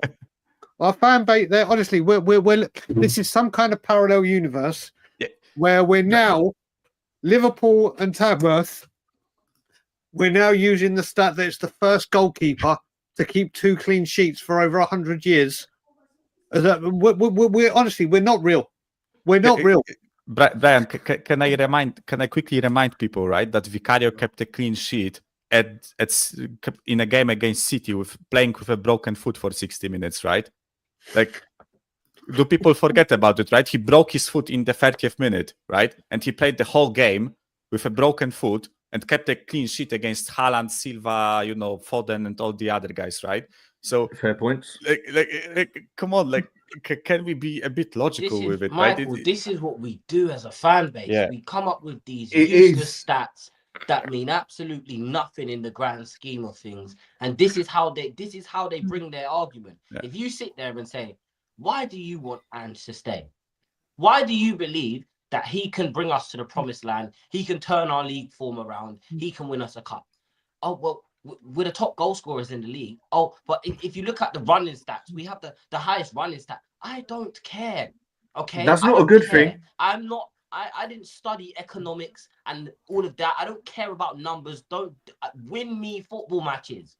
I love this guy. Me football matches. Okay, I don't want to hear these dumb stats, because the only people that need these stats are the recruitment team when they're going out there looking for players. Why are fans now becoming more invested in stats? Even Ange doesn't seem that invested in the stats and all of that, and he's a flipping head coach. Yeah. Why are fans so invested in these numbers on the screen that they don't even understand? They don't even understand. But look, honestly, Jay, we are so bad for it. Kinski We are good, terrible right? for it. Kinski has been as good, soon as a and I'm kid happy shows that he's we've good got for a game, keeper. we're all over him. Like I said, But then 2 that's games, my point, right? people are. Let's say he misplaces a pass tonight. Let's say he misplaces a pass. Come on Twitter. I guarantee you, these same fans, right, will be sitting there saying, "Oh, but look, his distribution could be a bit better. Is it really better than 4 stars?" Be patient. Exactly. They don't even believe the things that are coming out of their mouth. They don't even believe it themselves. So it's like, I understand you want to be liked by the fan base. I know you want to seem super positive. I'm fully come on you, Spurs. You know what I mean? All of that stuff. But let's just be real. Let's just be real here, right? Let's be real here. We are crap. We have a squad of bang average players, and we're 15 days into January, and we've signed a goalkeeper from Slavia Prague. There's a context, guys. Stop gassing up, think- please. Stop No, gassing relax. up these Moani's signings. coming. Yeah. Moani's coming. To Juventus, yeah. I think he's from what I've seen of him, I think he looks okay. But that's Yeah, all I it's can the say. same like thing, you right? say, Liverpool, Tamworth, very two different teams. We know that, but he's looked all right. I think his distribution is going to be better than Vicario, but I don't think that's particularly hard because I think distribution is probably Vicario's weakest point. I think he's pretty terrible, really, in that aspect. But Listen, I think over 2 games, I cannot sit here and say, there's our goalkeeper. There's our man. Yeah, Give me 10, 15 games straight and I can start getting an idea. But 2 games and people already going into one, it has got Spursy written all over it. Dan, do you know one thing I'll say though, right? I personally think he looks quite good, but you're right. I want to see 10, 15, 20 games before we decide. One thing I've noticed about him that I really, really like, and I think it's a brilliant quality. He's so freaking calm. It's almost like he's not phased, whether he's catching a ball, saving, taking a goal kick, playing out from the back, commanding the box. He behaves. He looks confident. He behaves like a mature football player. And you know what? My biggest criticism with Basuma is he hasn't matured as a football player. You have not matured as a baller. So far, and again, 2 games, one's against fucking Tamworth. Watching Kingsley play, he's very mature for his age, the way he comes across in his play. And for me, that's something that I could get excited about because that is the makings of the mindset of a good player. But again, listen, Jay, Dan, you're right, man. It's 2 fucking games. Like, I'm not doing all this. He's going to be the best goalie in the league. And everyone's exactly. And say, oh, he kept us in the game. He kept us not being able to put the ball in the back of the net. And Tamworth being a non-league side kept us in the game. That's what kept us in the game. You know, the fact that we haven't seen him under pressure. In the month of December, we conceded 86 shots at goal, right? 86 in a 30-day period. 86 shots. Okay, let's see how Kinski deals with it after another 86 shots conceded, right? Let's come back and we'll have this conversation because it's all good now. But the moment he starts facing 20 shots a game, 15 shots a game, that's when we're really going to start seeing the true colours of these super fans, is what I call them, and sexuals. This is what we're going to see. We're going to see everyone's true colours come out. I'm here for it. I'm here for it, man. I mean, with that, I want to see when he's all of a sudden made a mess up on how he then deals with it. Then we see how much pressure he can take. When it's all going good and it's all going right, that's all good. But then when it goes tits up and he makes a mistake or he goes flappy on it, that is when you want to see how he then reacts to that. Until we see that, but so far so good. He's obviously going to start. Forster was really good for what he did, but then we also knew he wasn't going to be a great keeper overall. But he did do well for us most of the games he played.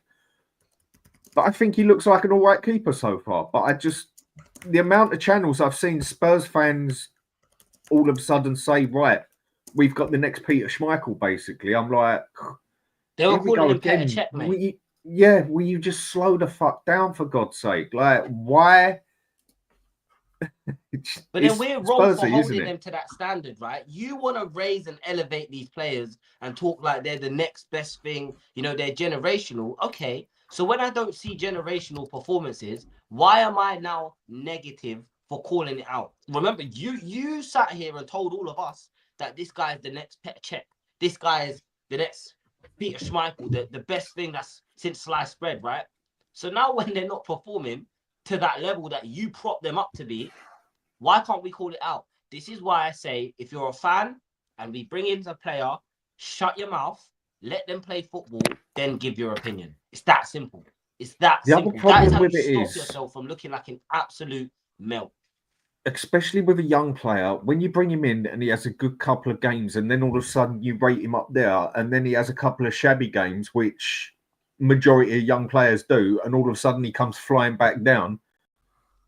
Then he gets the brick thrown at his head as well at the same time. It's a bit of a no-win situation at Spurs. You're either brilliant and you're made brilliant and 10 times more brilliant than what you are. This is where we like to England. And then the second it don't go right, everyone comes down on him like a ton of bricks. And it's like, well, hang on a minute. It was only 2 games ago. You were saying he's fucking outstanding. Make what?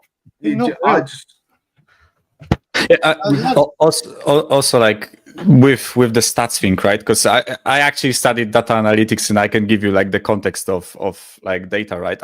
I think people need to understand that you are supposed to analyze like a big chunk of data, right? You aren't supposed to make conclusions out of 1 or 2 games, right? Because one or two games are more susceptible to being like outliers, right? I think the best example I could give is when people analyze XG, right? And sometimes there are games where a team has like 1 XG and score 5 goals. And people say, oh, XG is shit because they scored 5 goals from 1 XG, right? And what the fuck is XG, whatever, right? But when you look at one singular game, there are outliers like this, right? But when you look at the span of 50 games, right, or a whole season, suddenly a team scores 80 goals and their XG is 78, right? And now it fucking splits, right? Because it's a statistic. It's supposed to give us like a base to make conclusions out of like a big period of data, right? So analyzing Kinski and saying that he has kept 2 clean sheets out of 2 games, right? Yeah, one of them was against Tamworth. I expect him to keep a clean sheet, and big up for the Liverpool game, right? He made a couple of saves, whatever, right? But let's give this guy like 10 or 15 games, right? I want to remind people Vicario will probably like start playing maybe end of February, beginning of March, right? We still have like 15 games until that time, right? Let's see Kinski over that period. And if he performs like mad for 15 games and is actually like a quality keeper, then I am more leaning forward and saying like, then I'm more leaning towards like saying that he will be a challenge for Vicario, right? But based on those 2 performances, why would I make that conclusion that he is suddenly better than Vicario, right? Like, Michael, they done this with Brandon Austin as well. They done it with Brandon Austin. Same thing. When I've been screaming for the last 2 seasons, stop playing Fraser Forster. He needs to retire. Give him his retirement money. Pay him off. Get him out the club. Yeah. Everyone's like, no, but Brandon Austin, he doesn't have any experience. Oh, he's not good enough. There's a reason he can't break the first team. Okay. Then he goes and then he has a good game, and we buy another player younger and put him on the pitch. Next day, we go and buy another keeper. It's like, how must he feel? We do this with everyone. We did it for 10 years with Dyer, 11 years with Davies, Lamela. We defend players that have a 25% good output over a season and ignore the 75% of shit that we get from them, right? Do you know what? I actually think we've become allergic to good players. I actually think we don't like good players anymore. We're the club of Hoddles, Waddles, Gazzers, Ledley Kings, Berbatov, Sheringham's, Defoe's, Kane's, Sons, Bales, Modric, Carrick. It's almost like, nah. We don't want that. I actually believe we're a club that thinks we can put together a bunch of average players, but the system will make us great. The system is going to make us win the league. And I don't get it. Our acceptance of average or slightly above average players. We don't want top players at this club anymore. The way we piggybacked on this Moani, we're getting Moani. What we fucking do? Another one. He's a younger version of Sissoko. Fucking great. Brilliant. Let's get Moani. He's mid. He's mid as fuck. When you think about it, when he came in, but the way we gaslit it, and everything, they told us that Ange, he doesn't sign these big world-class, well-known players. He signs mediocre players from different leagues and turns them into gems. No. He doesn't. That is what I thought he'd do. That's what I thought he could possibly do. And he hasn't done it. Maybe the one player that you can every top club in the world would have got Ange in if that was the case. Exactly. That is my point. Half of these people didn't even want Ange Postecoglou to begin with. Okay, but look, we have him. He's here now. Bring in some quality. Cheap. I don't Daniel want Levy you special. transforming players. It's the Enoch special. I don't want my players don't need makeovers. I don't want transformed players. I want players that are going to come in and perform now, today, here, this second. I don't want players that we have to wait 4, 5, 6 years to see the best of them. That's what the academy's for. That's what the academy's for. Why are we bringing in? And this is no disrespect to Archie Gray, right? Because he has been a top professional since he's been here. Careful. Why are we spending 40 He's million? done well. To be on a fair, Gray's teenager? done well, man. He has. Done very well. He's been brilliant. Done very well. Do you know what I'm saying? Why is he spending 40 million on a teenager? Madison cost 40 million. Richarlison was 60 million. Fair enough, albeit he didn't sign Richarlison. Cool, whatever. Solanke, 65. Right? Should we continue? Van de Ven, 37. Look at the players that we've brought in under this manager, okay?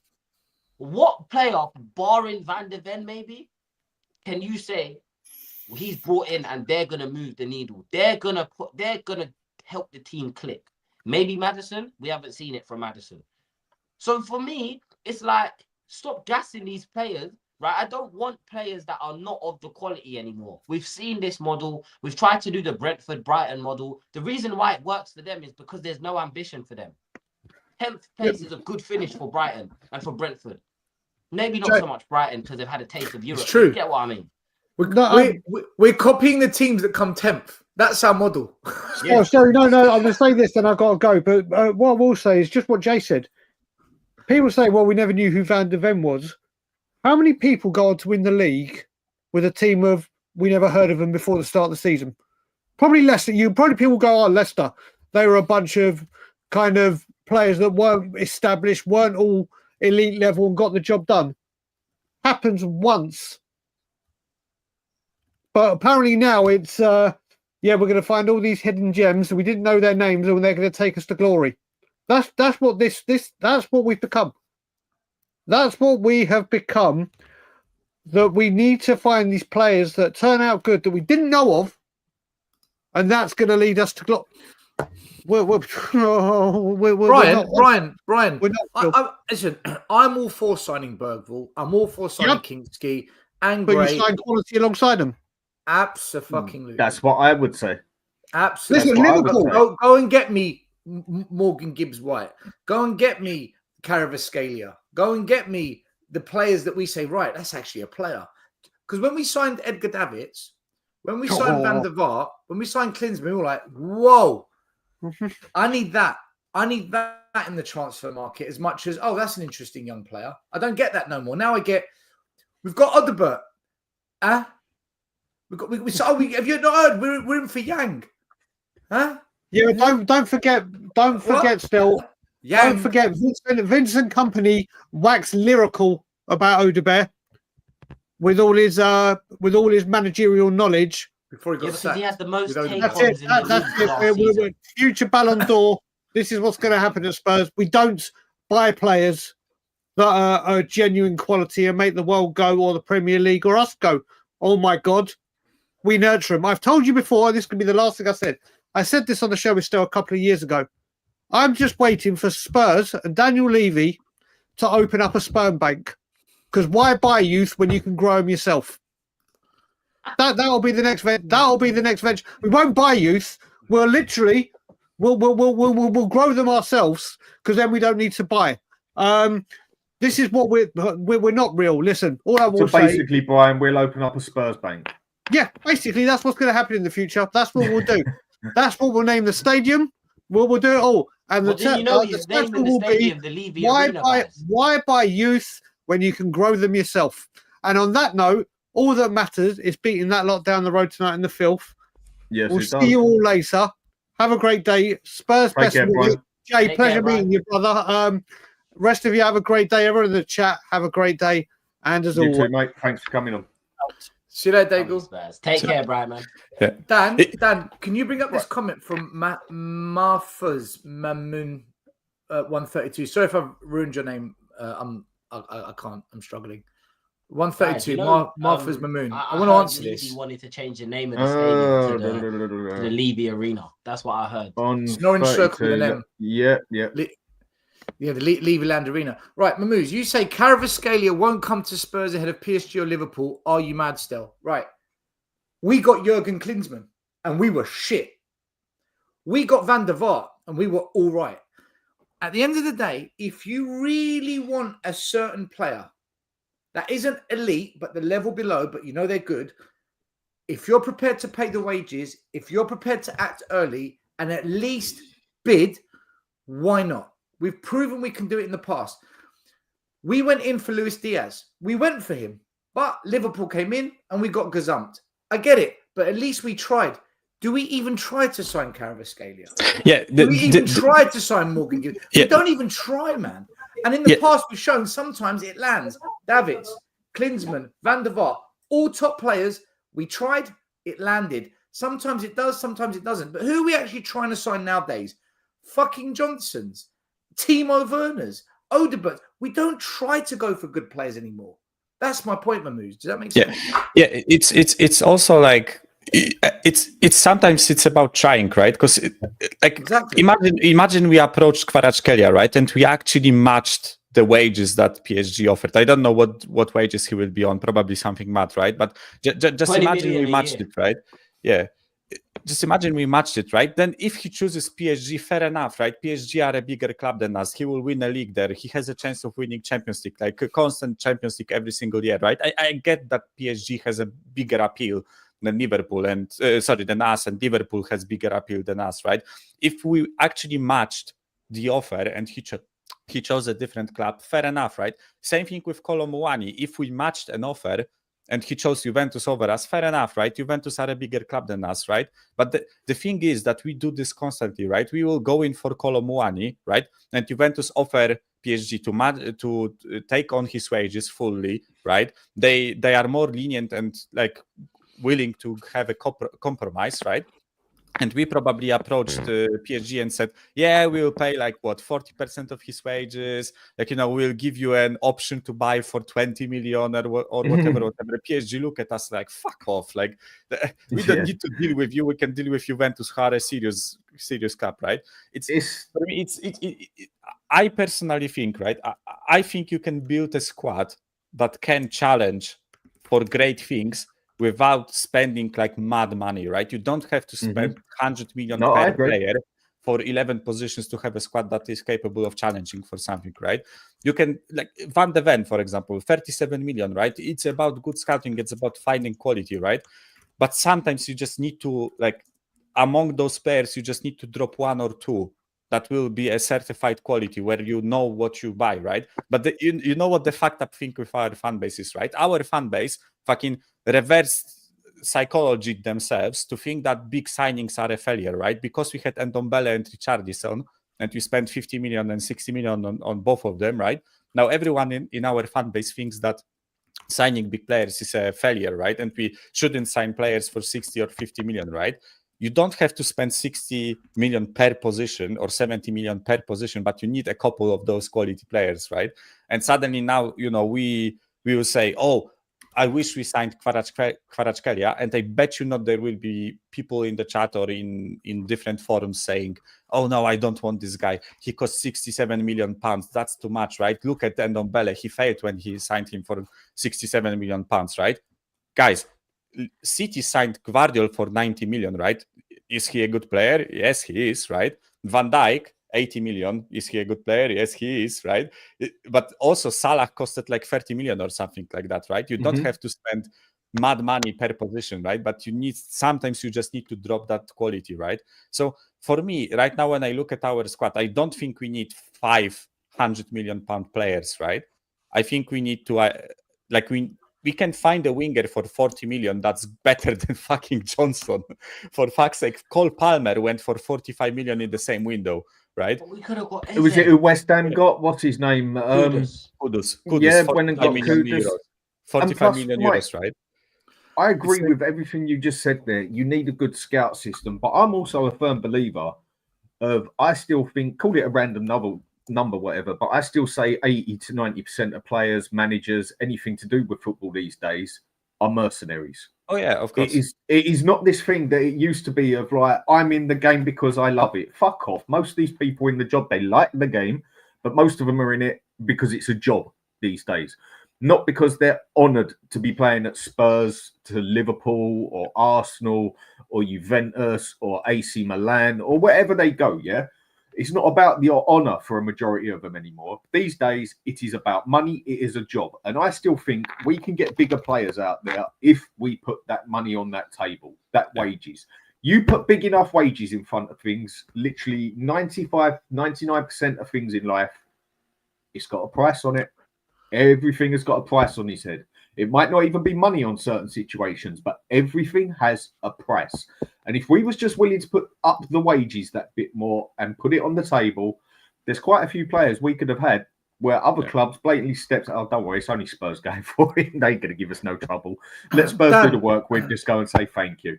Put the money on the table, we can get better players. Pedro Neto is a perfect example. Pedro Neto. I agree. Gone to Chelsea. I agree. Wolves made it very clear they want 45 to 50 million. What do? We offer 30 million and Ollie skip. Guys, there you go.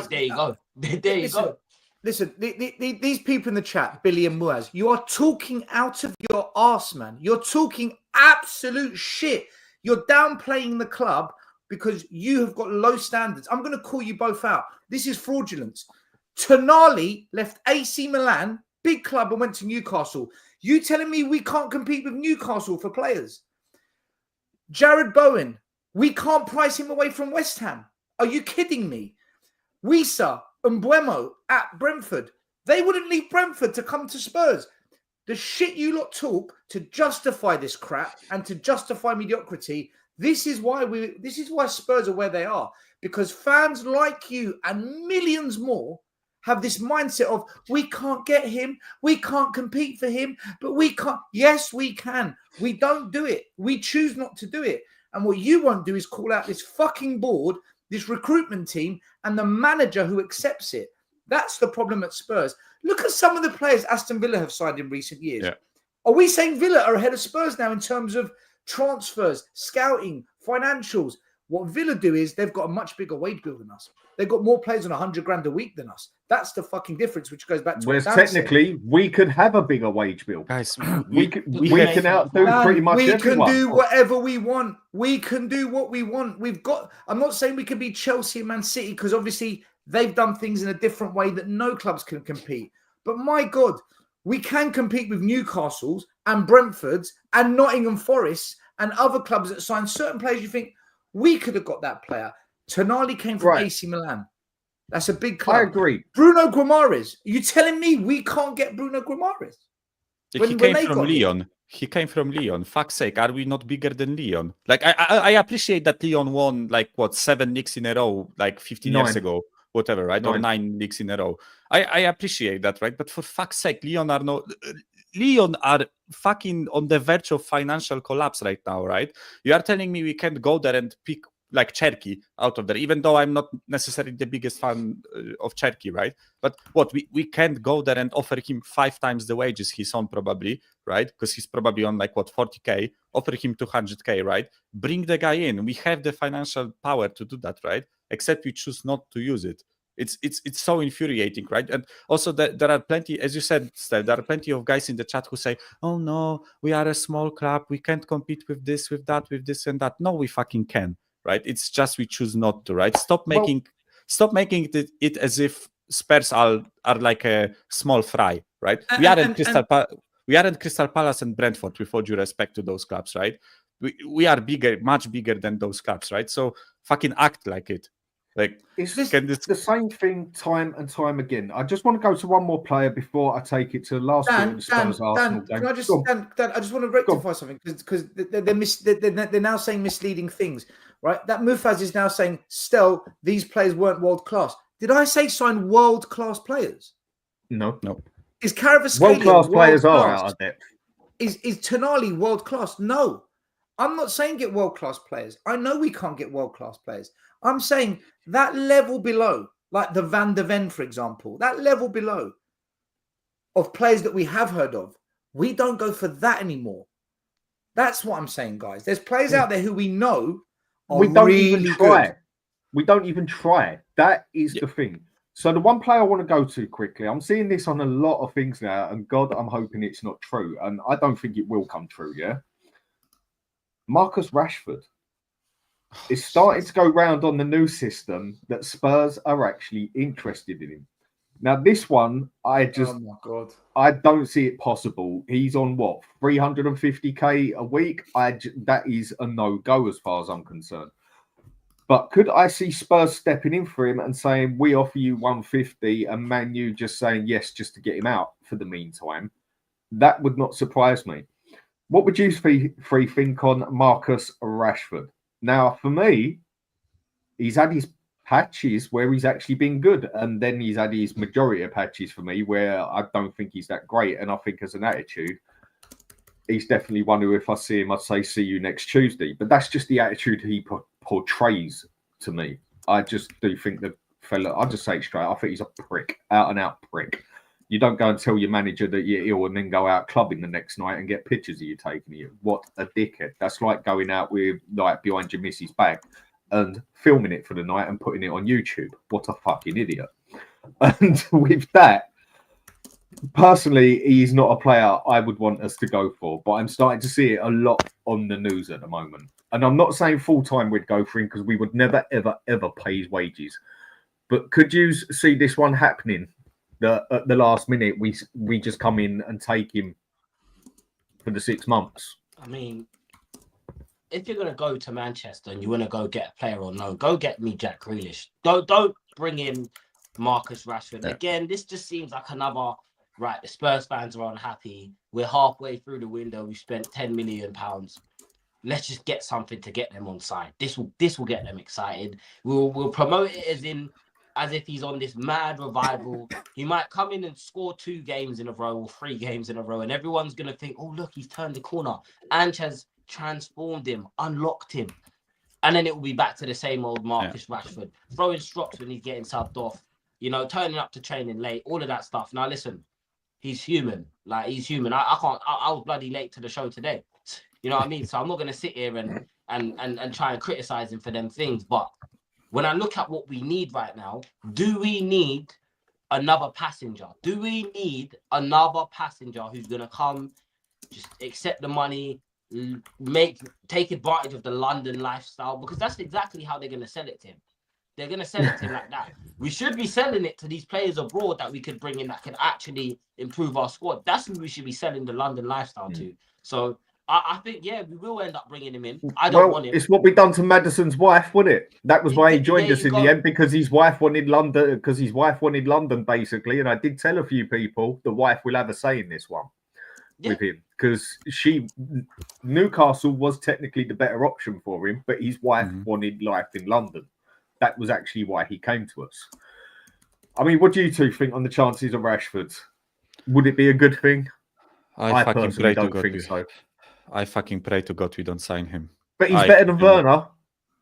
Yeah, it's not hard to be better than Werner. Yeah, it's like this left winger from Zara that played for Tamworth was better than Werner. So, it's I don't know. I just feel like I don't know if you guys watched after the United Arsenal game. Turkish went on AFTV and had that legendary 15-minute rant, right?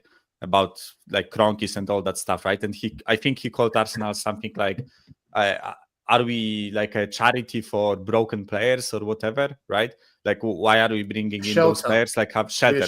Shelter. Yeah. Are we a fucking shelter for broken players, right?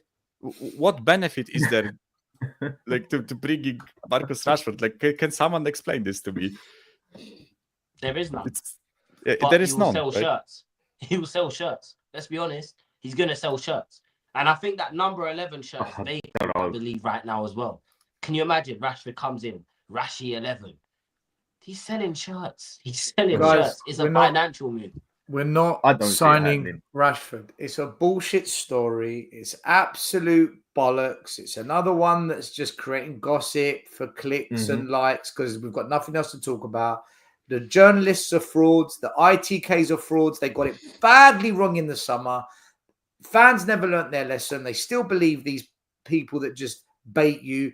They started off this window. Sam Johnson's coming to Spurs. The next day, Kinski comes. None of them mentioned Kinski. They all told you Sam Johnson, just like they told you Eze when we signed Odebert, just like they told you we're signing Neto when we got Werner. They are full of shit, and people are making money off of this stuff. The only thing you should believe is when Romano says, "Here we go," and when the club put a picture up of the player holding the shirt. Everything else is bollocks, man. Yeah, but still, I do think Daryl has just made a good point here. You signed Werner twice. Never rule out who we sign. It's true. If we can sign Werner twice, anything is possible. I think he's just banged the nail on the head. Well, I think it's fair to say anything's possible if it's shit. I don't expect us to sign top players, man. And if people can big up signing Werner twice, there's going to be a lot of people happy out there if we did sign a Rashford. Well, that means we're probably going to sign Werner for a third time in the summer. We'll get 6 months. Yeah, we'll make it permanent. Trust me, we'll make it permanent. Another stopgap. Look, for me, I don't know who we're going to sign, Dan. And I'll be honest with you, I actually don't even care. I don't even care what we do because I know we're not going to bring in a player that I say fucking baller. Yes, man. We're going to sign someone that I'm going to have to sit and say, he looks good on YouTube. Let's wait and see. I need to see him play. I'll tell you in 10 games time what I think. That's the player that we're going to sign. And I don't know what position we sign either. I've got no idea. I don't. Rashford ain't coming to Spurs. We're not bringing Rashford to Spurs. No chance. I wouldn't think so either. No way, man. I mean, not on an overall thing. But right, last bit I want to go to is go back to the game again tonight. Who do you think's playing? What are we starting? I mean, just on a check-up here, there has been a vote on here now with altogether that's 130 votes, and 55 say start Maddison and 45 say start Bergvall. That's actually quite. And you rigged the vote, man. You rigged the vote, though. You rigged it.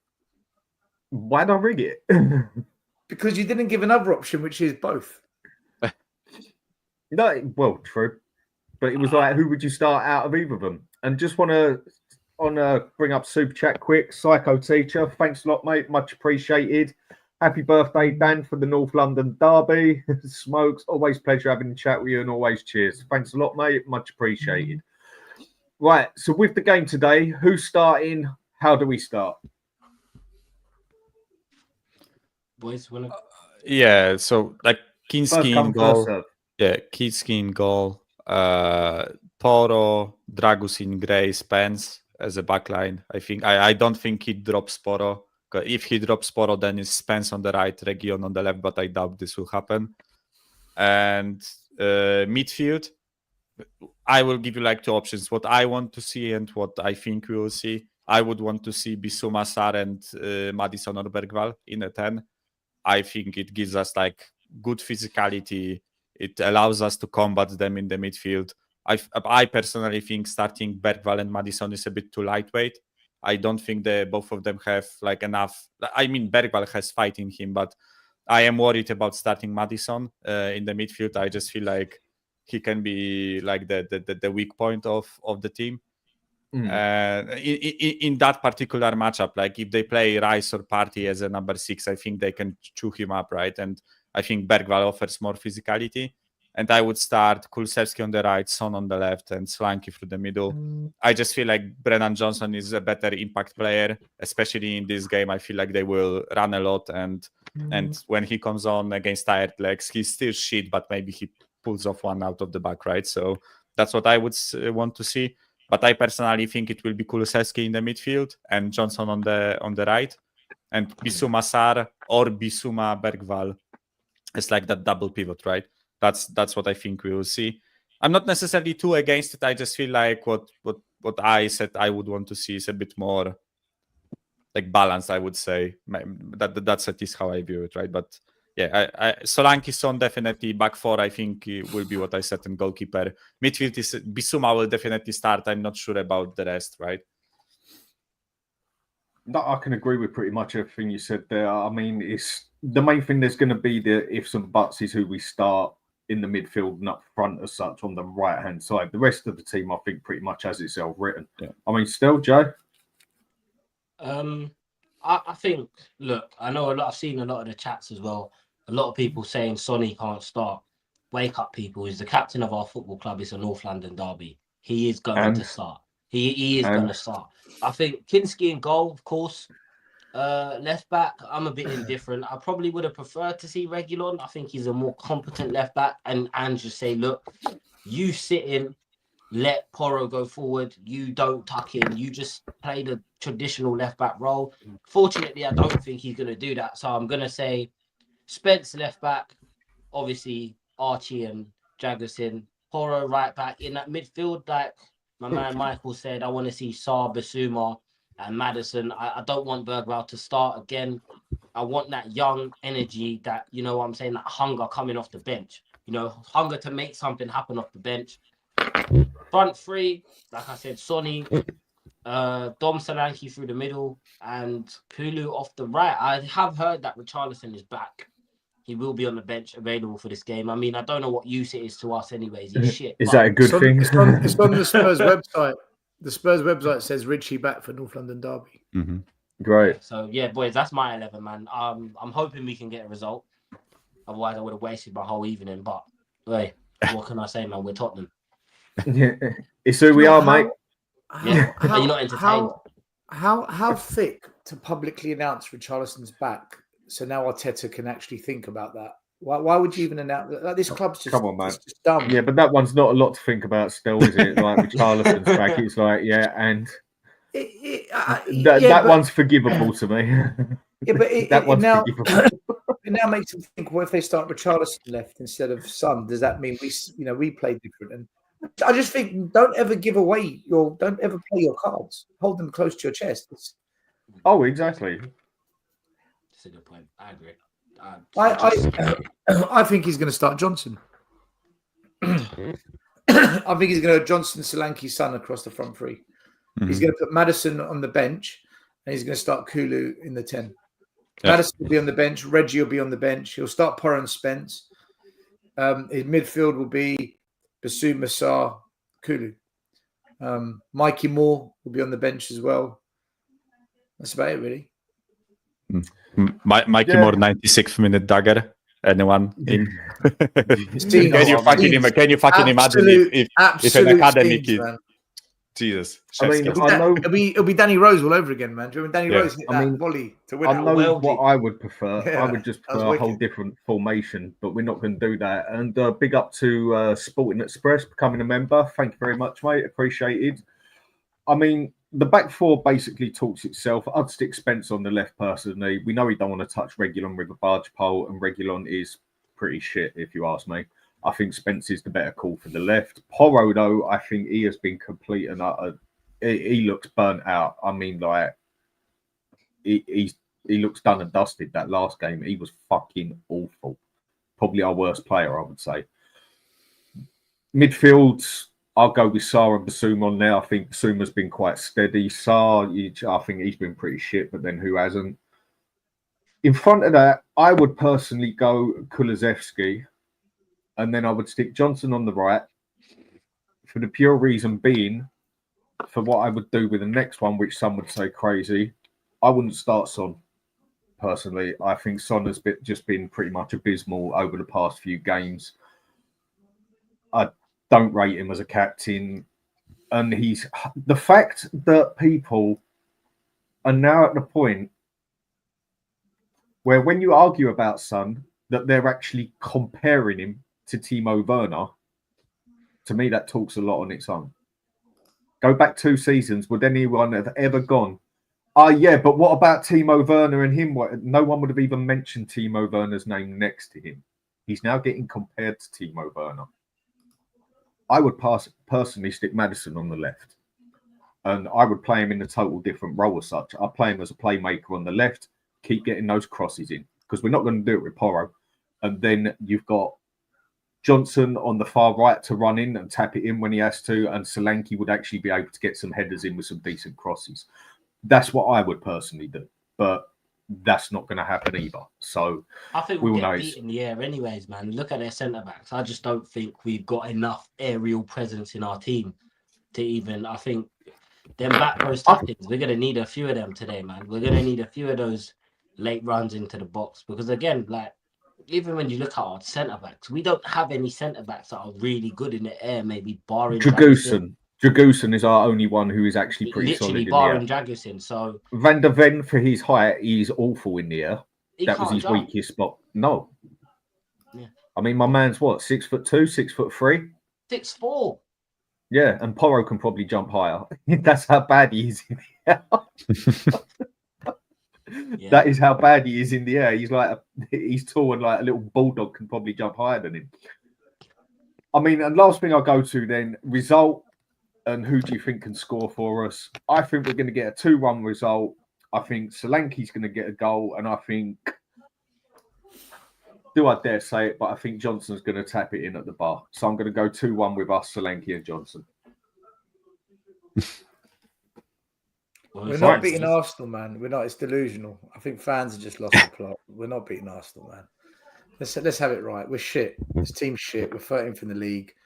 We're literally the only reason the manager's still here is because we're in the cups. If we lose at Anfield, he goes out the Carabao Cup. For me, it's all over anyway. After that, there's nothing. There's no season. We're not winning Europa. We're not winning the FA Cup. So we're just clinging all our hope on a game at Anfield where we don't really do well anyway. If anything, I dread that game more than this game, if I tell the truth. Yeah. Well, because our season depends on that game. The league's over, but man. just in general.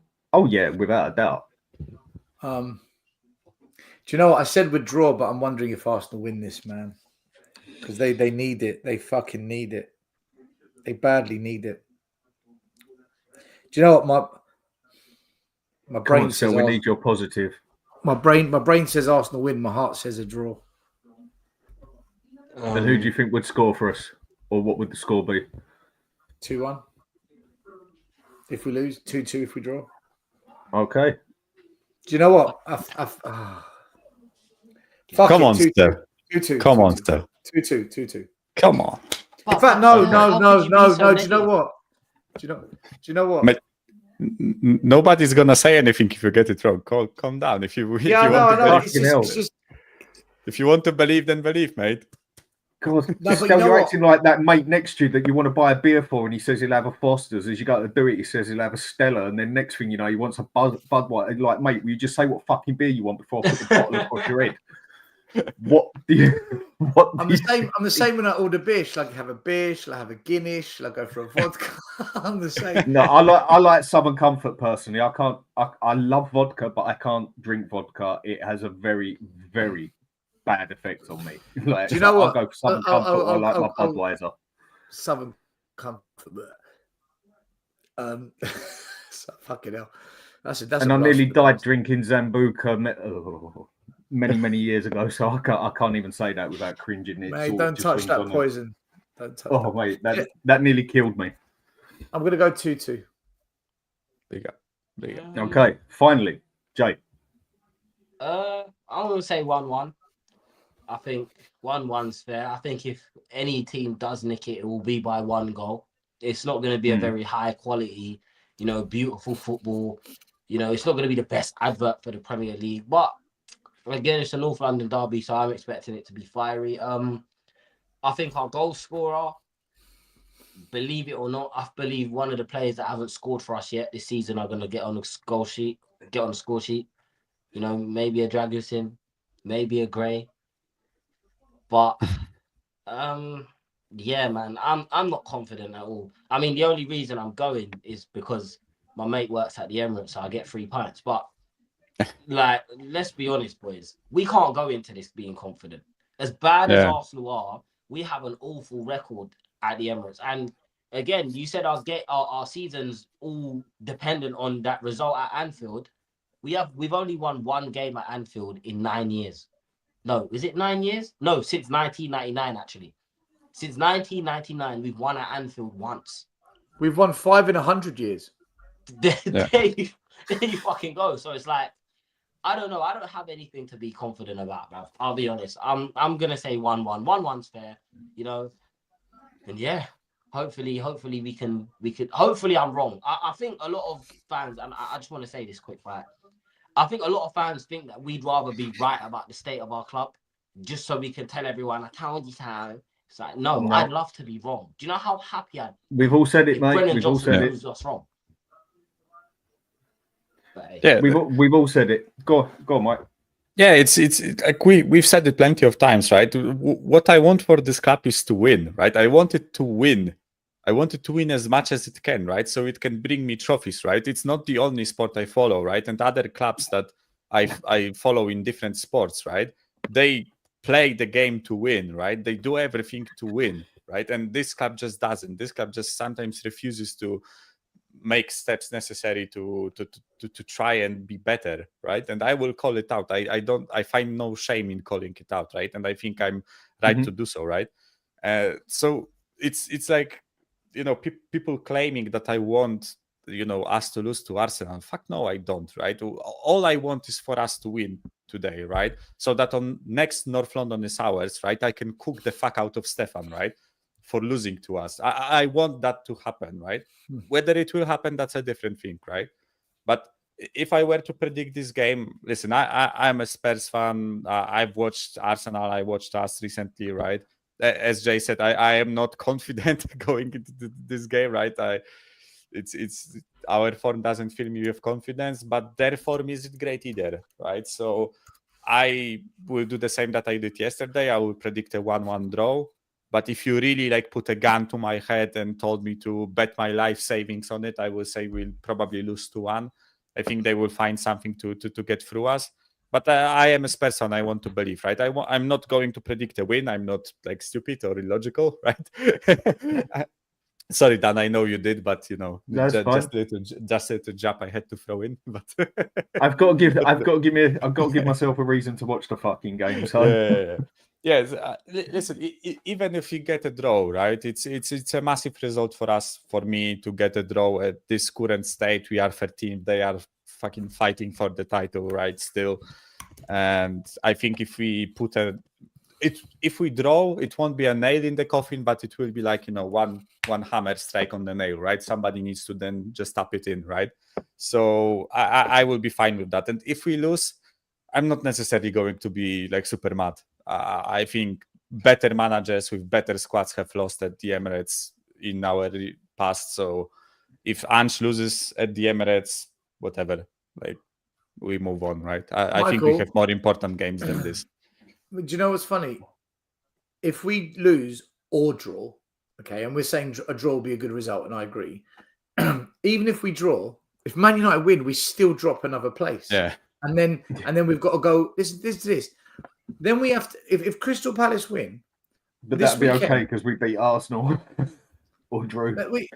Literally, only a win sorts us out, because a draw means Palace catch us as well. Man United go above us. West Ham already above us.